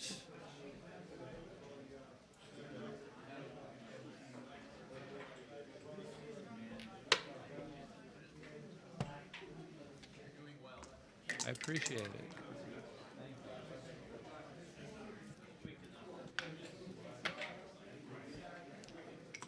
Yes, gotta like... Oh, this is nice. Makes the 8. Now there's a 4-point blocking in front, and just slotting the 4-point seems good. 4-2. What do we do with the 2 after we make the 9? Guess we play 6 to 4 for a lack of a better thing to do. It looks pretty ugly, but maybe you can also get away with this. I don't know. I mean, 6 to 4 does look silly, but it does keep the structure. I like 6 to 4 better than this. 6-3 just tries to run out. We have ourselves an Ian Terry in the house. Very nice to see you. Try my hand at it. Why not? Is this thing on? Looks on. Uh-oh. I assume It is on. Oh, okay. Fair enough. All right, so we got a good match. Chris, Trencher, and the Teal, or whatever you call that. Yeah, Teal. Very fitting description. Chris rolls a market loser, of Yeah. course, and is only going to cash 1 point in this game, but I'm sure he's happy that he rolled a good number for once. The table survives, and another... Yeah, I'm not really sure what the race is, actually. 10, 11, 12, 13, so 78 plus 80, 90, 93, Let's see. Here. 97. Probably closer than it 102 appears. for blue, and it's 114 for orange. So it's 12 pips. Okay, I mean, easy take then. If he's up 12, I mean, there's a chance he could just think about clearing the 10 point if he's up that much. I don't know. I was taking your word for accuracy. Well, but, there goes that. Now he's out. Chris is Now she's out. Sorry. looking at the sky, wondering what all went wrong. I have a tendency to do this too. How did I get here? You know? Yeah. Talking heads. The hand movements have gotten a little aggressive out of Chris after that Yes, last of one. course, always. Right. So what This is the funnest part about playing with Chris, by the way. is when things go wrong, watching the steam, you know? The steam is real. I also get steamed. I can't pretend it, but like everyone has various levels. Double sixes. Okay, let's look for the steam. Oh, he's doing. So he's well. at 85 on the race, and Oh, boxes. Just roll it back. Nothing sweeter than a 61 now. repeater. Repeater is the answer. There you go. 6-5. Okay. Chris keeping up with the Kardashians. Okay, so now Chris, where is he? Many. I didn't know there were that many. I thought she had them off the board. I thought the race was close. I know. Well, orange is at 5, 51. 43 to 51 is a double. Yeah. Maybe he didn't see how many checkers she had there too. No. Well, it is now. I No, think but the last sequence was good for him. He's got a bunch of wastage on the 1 point as well, so it's a bit misleading the But size of the but race still, lead. that's just so much. How many checkers does he have off? Just 3? 6, 7, 8, 9, 10, 11, 12. So it's 3 checkers off. Definitely a cube, right? Yeah. Much better, check with that. 10, 20, 35, 43 to what? So 24, 30, 40, 52. 43 to 52 is probably probably passing. 52, 9. I would have to do much more work than I'm willing to do right now in order for me to figure out take pass. It's And I'm late. You know, he's got the Pedialyte out I there. did too much of this the past 3 days in that UBC thing. I'm overthinking. He's taking a roll. You should definitely cube. I don't know what you're missing out on there, but it's all right. Score. Uh-oh. You Maybe. knew it was coming, but maybe she passes. This doesn't even help her that much. I mean, No, it helps a lot. It helps a lot. It's a lot of pips. well, it is a lot of pips, but It stops the cube, that's for sure. yeah, well, fair. I mean, the gap.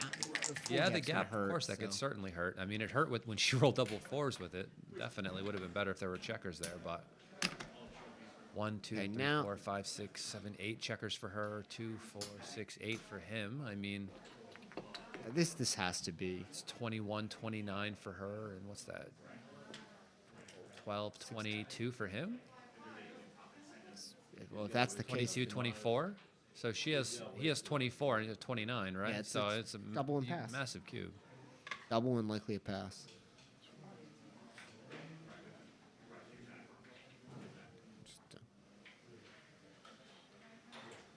What is he? What's he thinking about here? Both have the same number off. Yeah, I mean, he's worried about rolling like 5-1, and she rolls like 5-2. He's worried about that. There's a lot of leverage here, too. That's a good point. I mean, he is 3 away, but that's not really. If you win a ton of games, you win a ton of games. It's hard to get a recube yeah, if you exactly. win a lot of It's games. winish. It's winish. So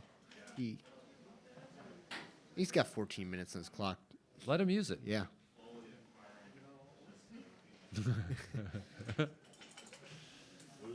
Okay, he's touched it. Touch? It has been. If you touch it, It has been initiated. Did he sell it? I called touch earlier in the tournament. Yeah, someone touched the cube in one of the UBC things. I go, touch?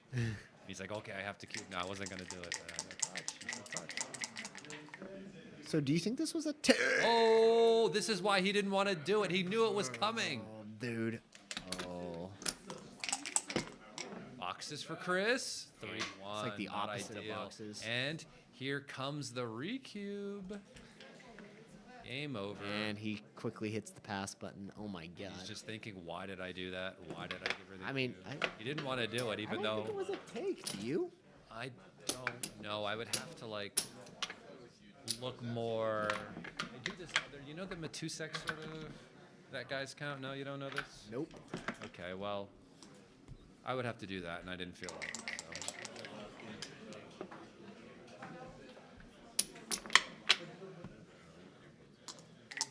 So. All right, so 6-1, 5-4. This is pretty easy, pretty obvious.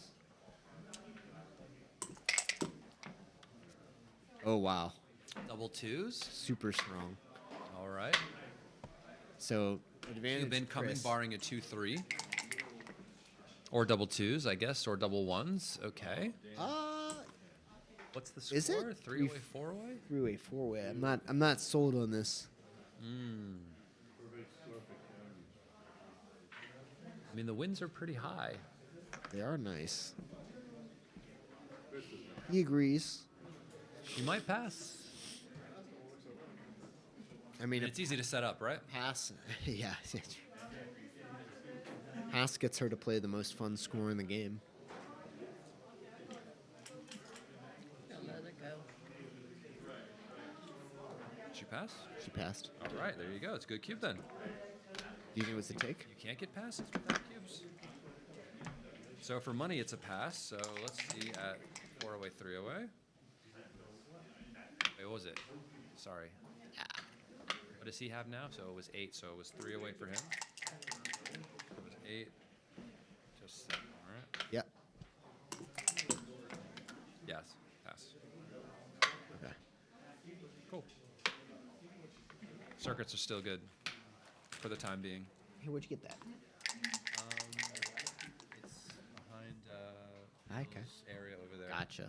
And the hidden employees. You can have some. Yeah, I'd love some. So this is an interesting score. I mean, basically, if your wins and gammons add up to 80, it's already double pass. And since you start with 50% wins and 15% gammons in the starting position, you don't have to do much.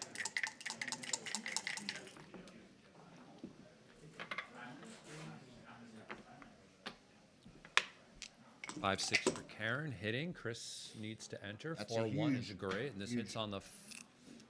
I generally hit on the 5. I don't know why I'm feeling hitting on the 7, but I think I'm just going to continue to hit on the 5. I don't like to second guess myself. When I do, I end up being wrong.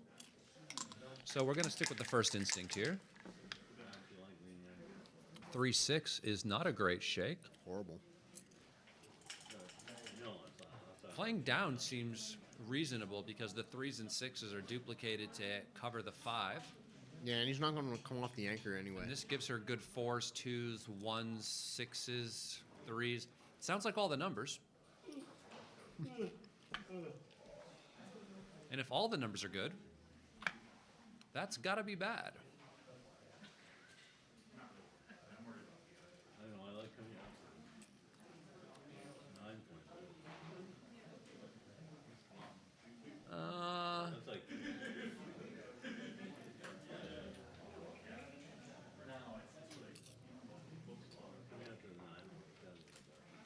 I don't know. 4s, 2s, 1s, 3s, 6s, all good numbers. All right, Good numbers. see what he does. It's a pretty good number. 6-4 or 6. 6-4. This hits and covers the 5. Yeah. Now he needs a shoot the 7 or some 1-4-2-4 double 5. So now he can just try to play on for Catastrophe. the. Oh, this is great. Look at this. 5 hits. The And 6 prime. hits. Oh no, yeah, you get that. And now she rolls double 3s. 3-1. Oh, I was 3-1. close. That's a really good number. Super strong. Very strong. 3-1, so the 3 enters and the 1 makes the 7 point. That way, if she comes in with another 1, she's trapped back there. I leave the 5 because I want to remake the 5 prime if I can. So you Yeah, make with the her on the 7 roof, because it's they're all. on Yeah. 24. Yeah. Yeah, this is strong.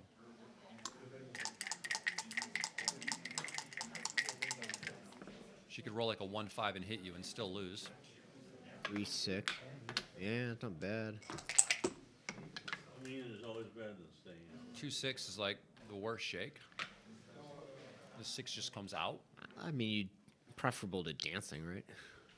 Yeah.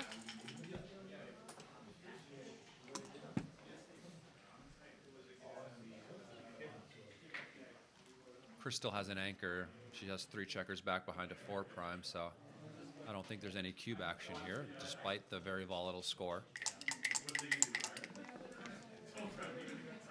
3-1. And not ideal. Do you even hit anything here? I mean, this. Maybe you do. I think you do. This looks right to me. I mean, Desperate times. yeah.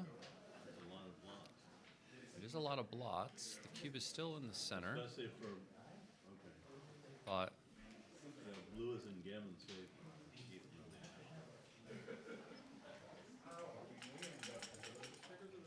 Chris Trencher is blue. That's light blue. you could also play like 8 to 7,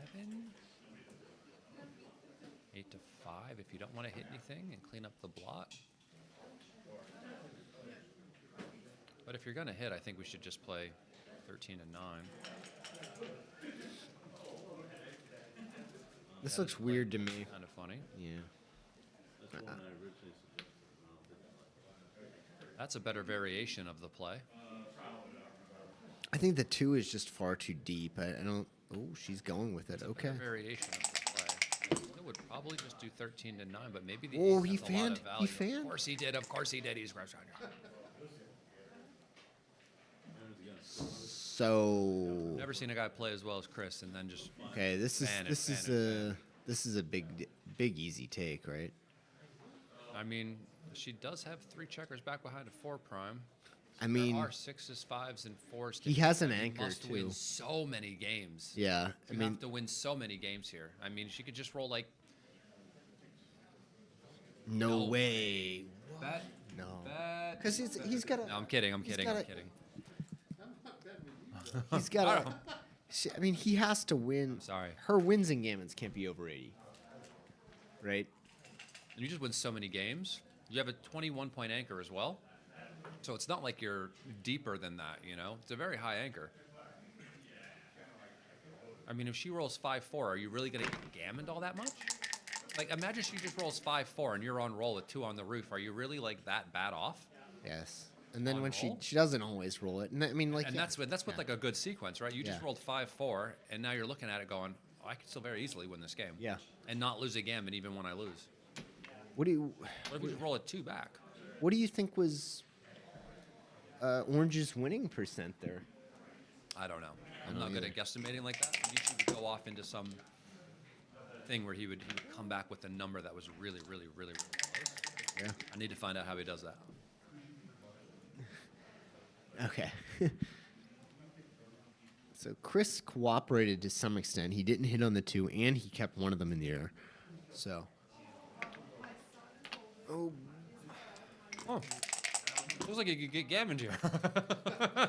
Well. I still think this is. I mean, it's fine. 6-4. Okay. Covering. He's pure. He's got 2 anchors. Yeah. Why would you do this one? I don't like that one. Not, I was wondering if I want to cover it all, but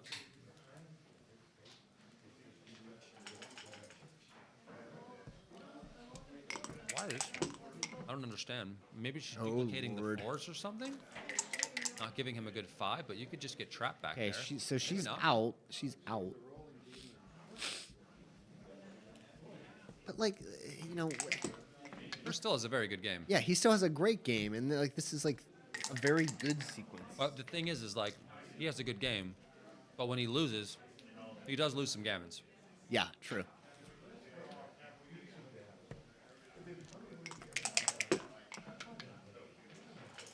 Oh Lord. Yeah. And boy, does he like the fan. He's dancing that moth-eaten board over there. Oh man.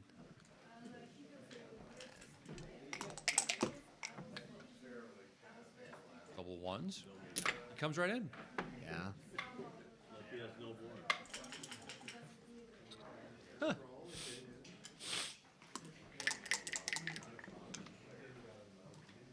Double 4s, okay. I mean, this is certainly interesting. I See, mean, these questions are actually interesting, whether or not you want to bring that point in or whether or not you want to bring the 9 point in because it has more contact against yeah. Blue's structure. Like, You know, when you clear the 10 point, you're only against the 4 point. But when you clear the 9, you're breaking contact with 2 points, and that's going to be harder to clear than the 10. So this looks pretty pretty funky here. The burial begins. You see what I mean? If you had done the other way around, you would have been able to clear the other point right now, and now this is like bad. Oh, big bad. I mean, look at this. Yeah. Heron's winning chances just went down by a lot, I can tell. It's going to be very hard to clear this. 6-3. Okay. Shot already. So that's it. So soon. I think I just go 8-2 and 9-6. Chris is like bracing himself a little bit. Yeah, you have to. You have to get in the brace position. Prepare for impact. Yeah, that's not too bad. 8-2. You just clear the outside point. The point we should have cleared with double fours, I think. This would have been much smoother the other way. But I've learned the hard way that that's like a hard thing to do, actually. I've made that mistake many times. I had a play this tournament where I had to do the same thing. I haven't checked the file yet to see if I was right, but that's what I was thinking about when I wouldn't clear the 7 first, just because that's like the... This is my play. Yeah, you're clearing the outside points. This will make it easier in the future, but after that 5-4, that was a disaster roll. Or what was it, 6-3 again? It was 6-3, right? Was it? I don't love this because you could Yeah. be in a Looking really good now. bad spot. Even if she got missed, she would still have to clear the furthest points away. So now, I mean, it gets really interesting because she has rolls that now expose other blots. Like 2-4. this All is right. this is not one of them, but No, but it does not look it's pretty. not good. The 5 is a hitter. Easy hit for sure. Mm-hmm. Come out to the bar and you What do you mean the bar? No, I'll you go to the 14. Yeah. Yeah. Keep that structure in there.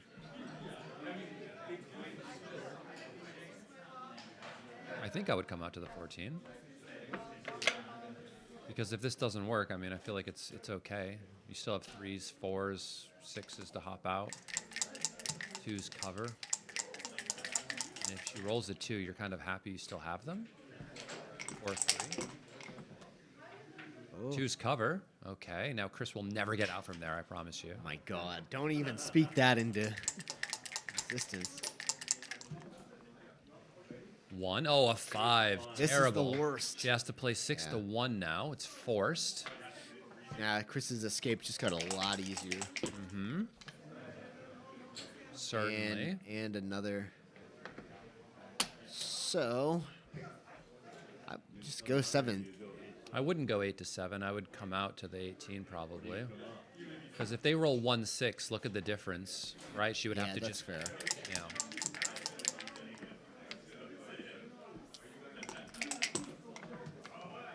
And this way, actually, all the really crunchy. Why did he put a checker on the same point there? Because none of the crunchers. He's free with every doublet. Double 5s would have played funny. No, double 4s would have played funny. No, fours he Yeah. could have gotten. He could have gotten. I don't know. Oh, I wouldn't care if she rolled like 1-5 and hit me on the 3 point. You know what I mean? Yeah.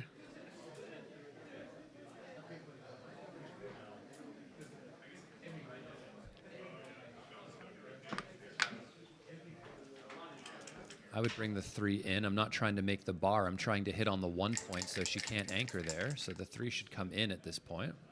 Okay. 1-6, huh? Funny But- roll. But Funny roll. This is comedy. I mean, this is it. I mean, you can't crack your points that are trying to contain him for the miracle. I mean, I guess you could roll double 5s. Better than double 5s. Okay, so there's 2 of them. Do you? I hit loose on the 1. Yeah, I agree. Actually, I don't know. He doesn't need a gammon, does he? No.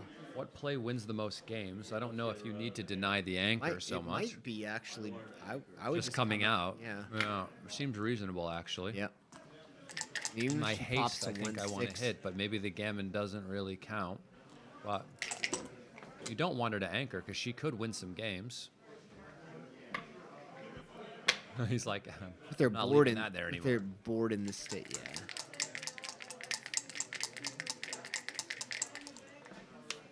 It's gonna be a tall order. Or 3. I mean, he has to start hitting her there. Her board is bad. You can't be worried about anything. I mean, look at the board. Yep. But if she anchors, I mean, that's not great because she can win some of those. I mean, some of them. I mean, her board is totally busted, so maybe she wins Yeah. none of those games. I mean, she wins somewhere. She rolls out 6-6 or something. Yeah, that could Right. happen as well. I mean,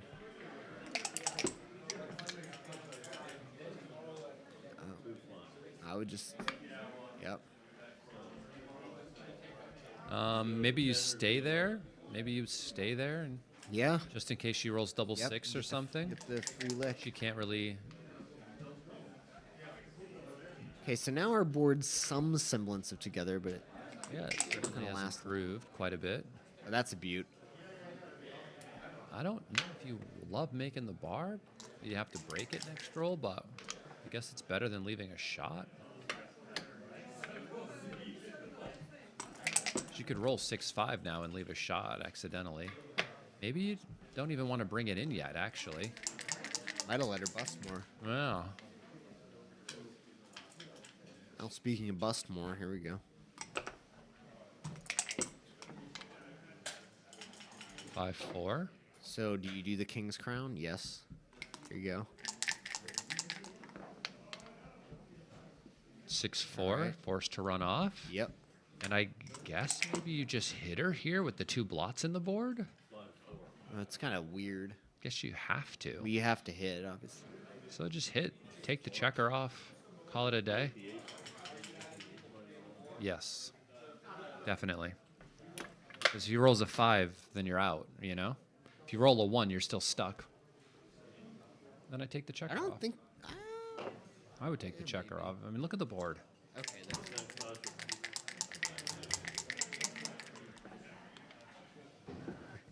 6-6 would just be a little funny. 6-6 would be great for the fans. 2 off. Yeah, but I'm not worried. She's going to roll 1-2, you're going to fan forever, right? That's how it's going to go. Never. It's never happened.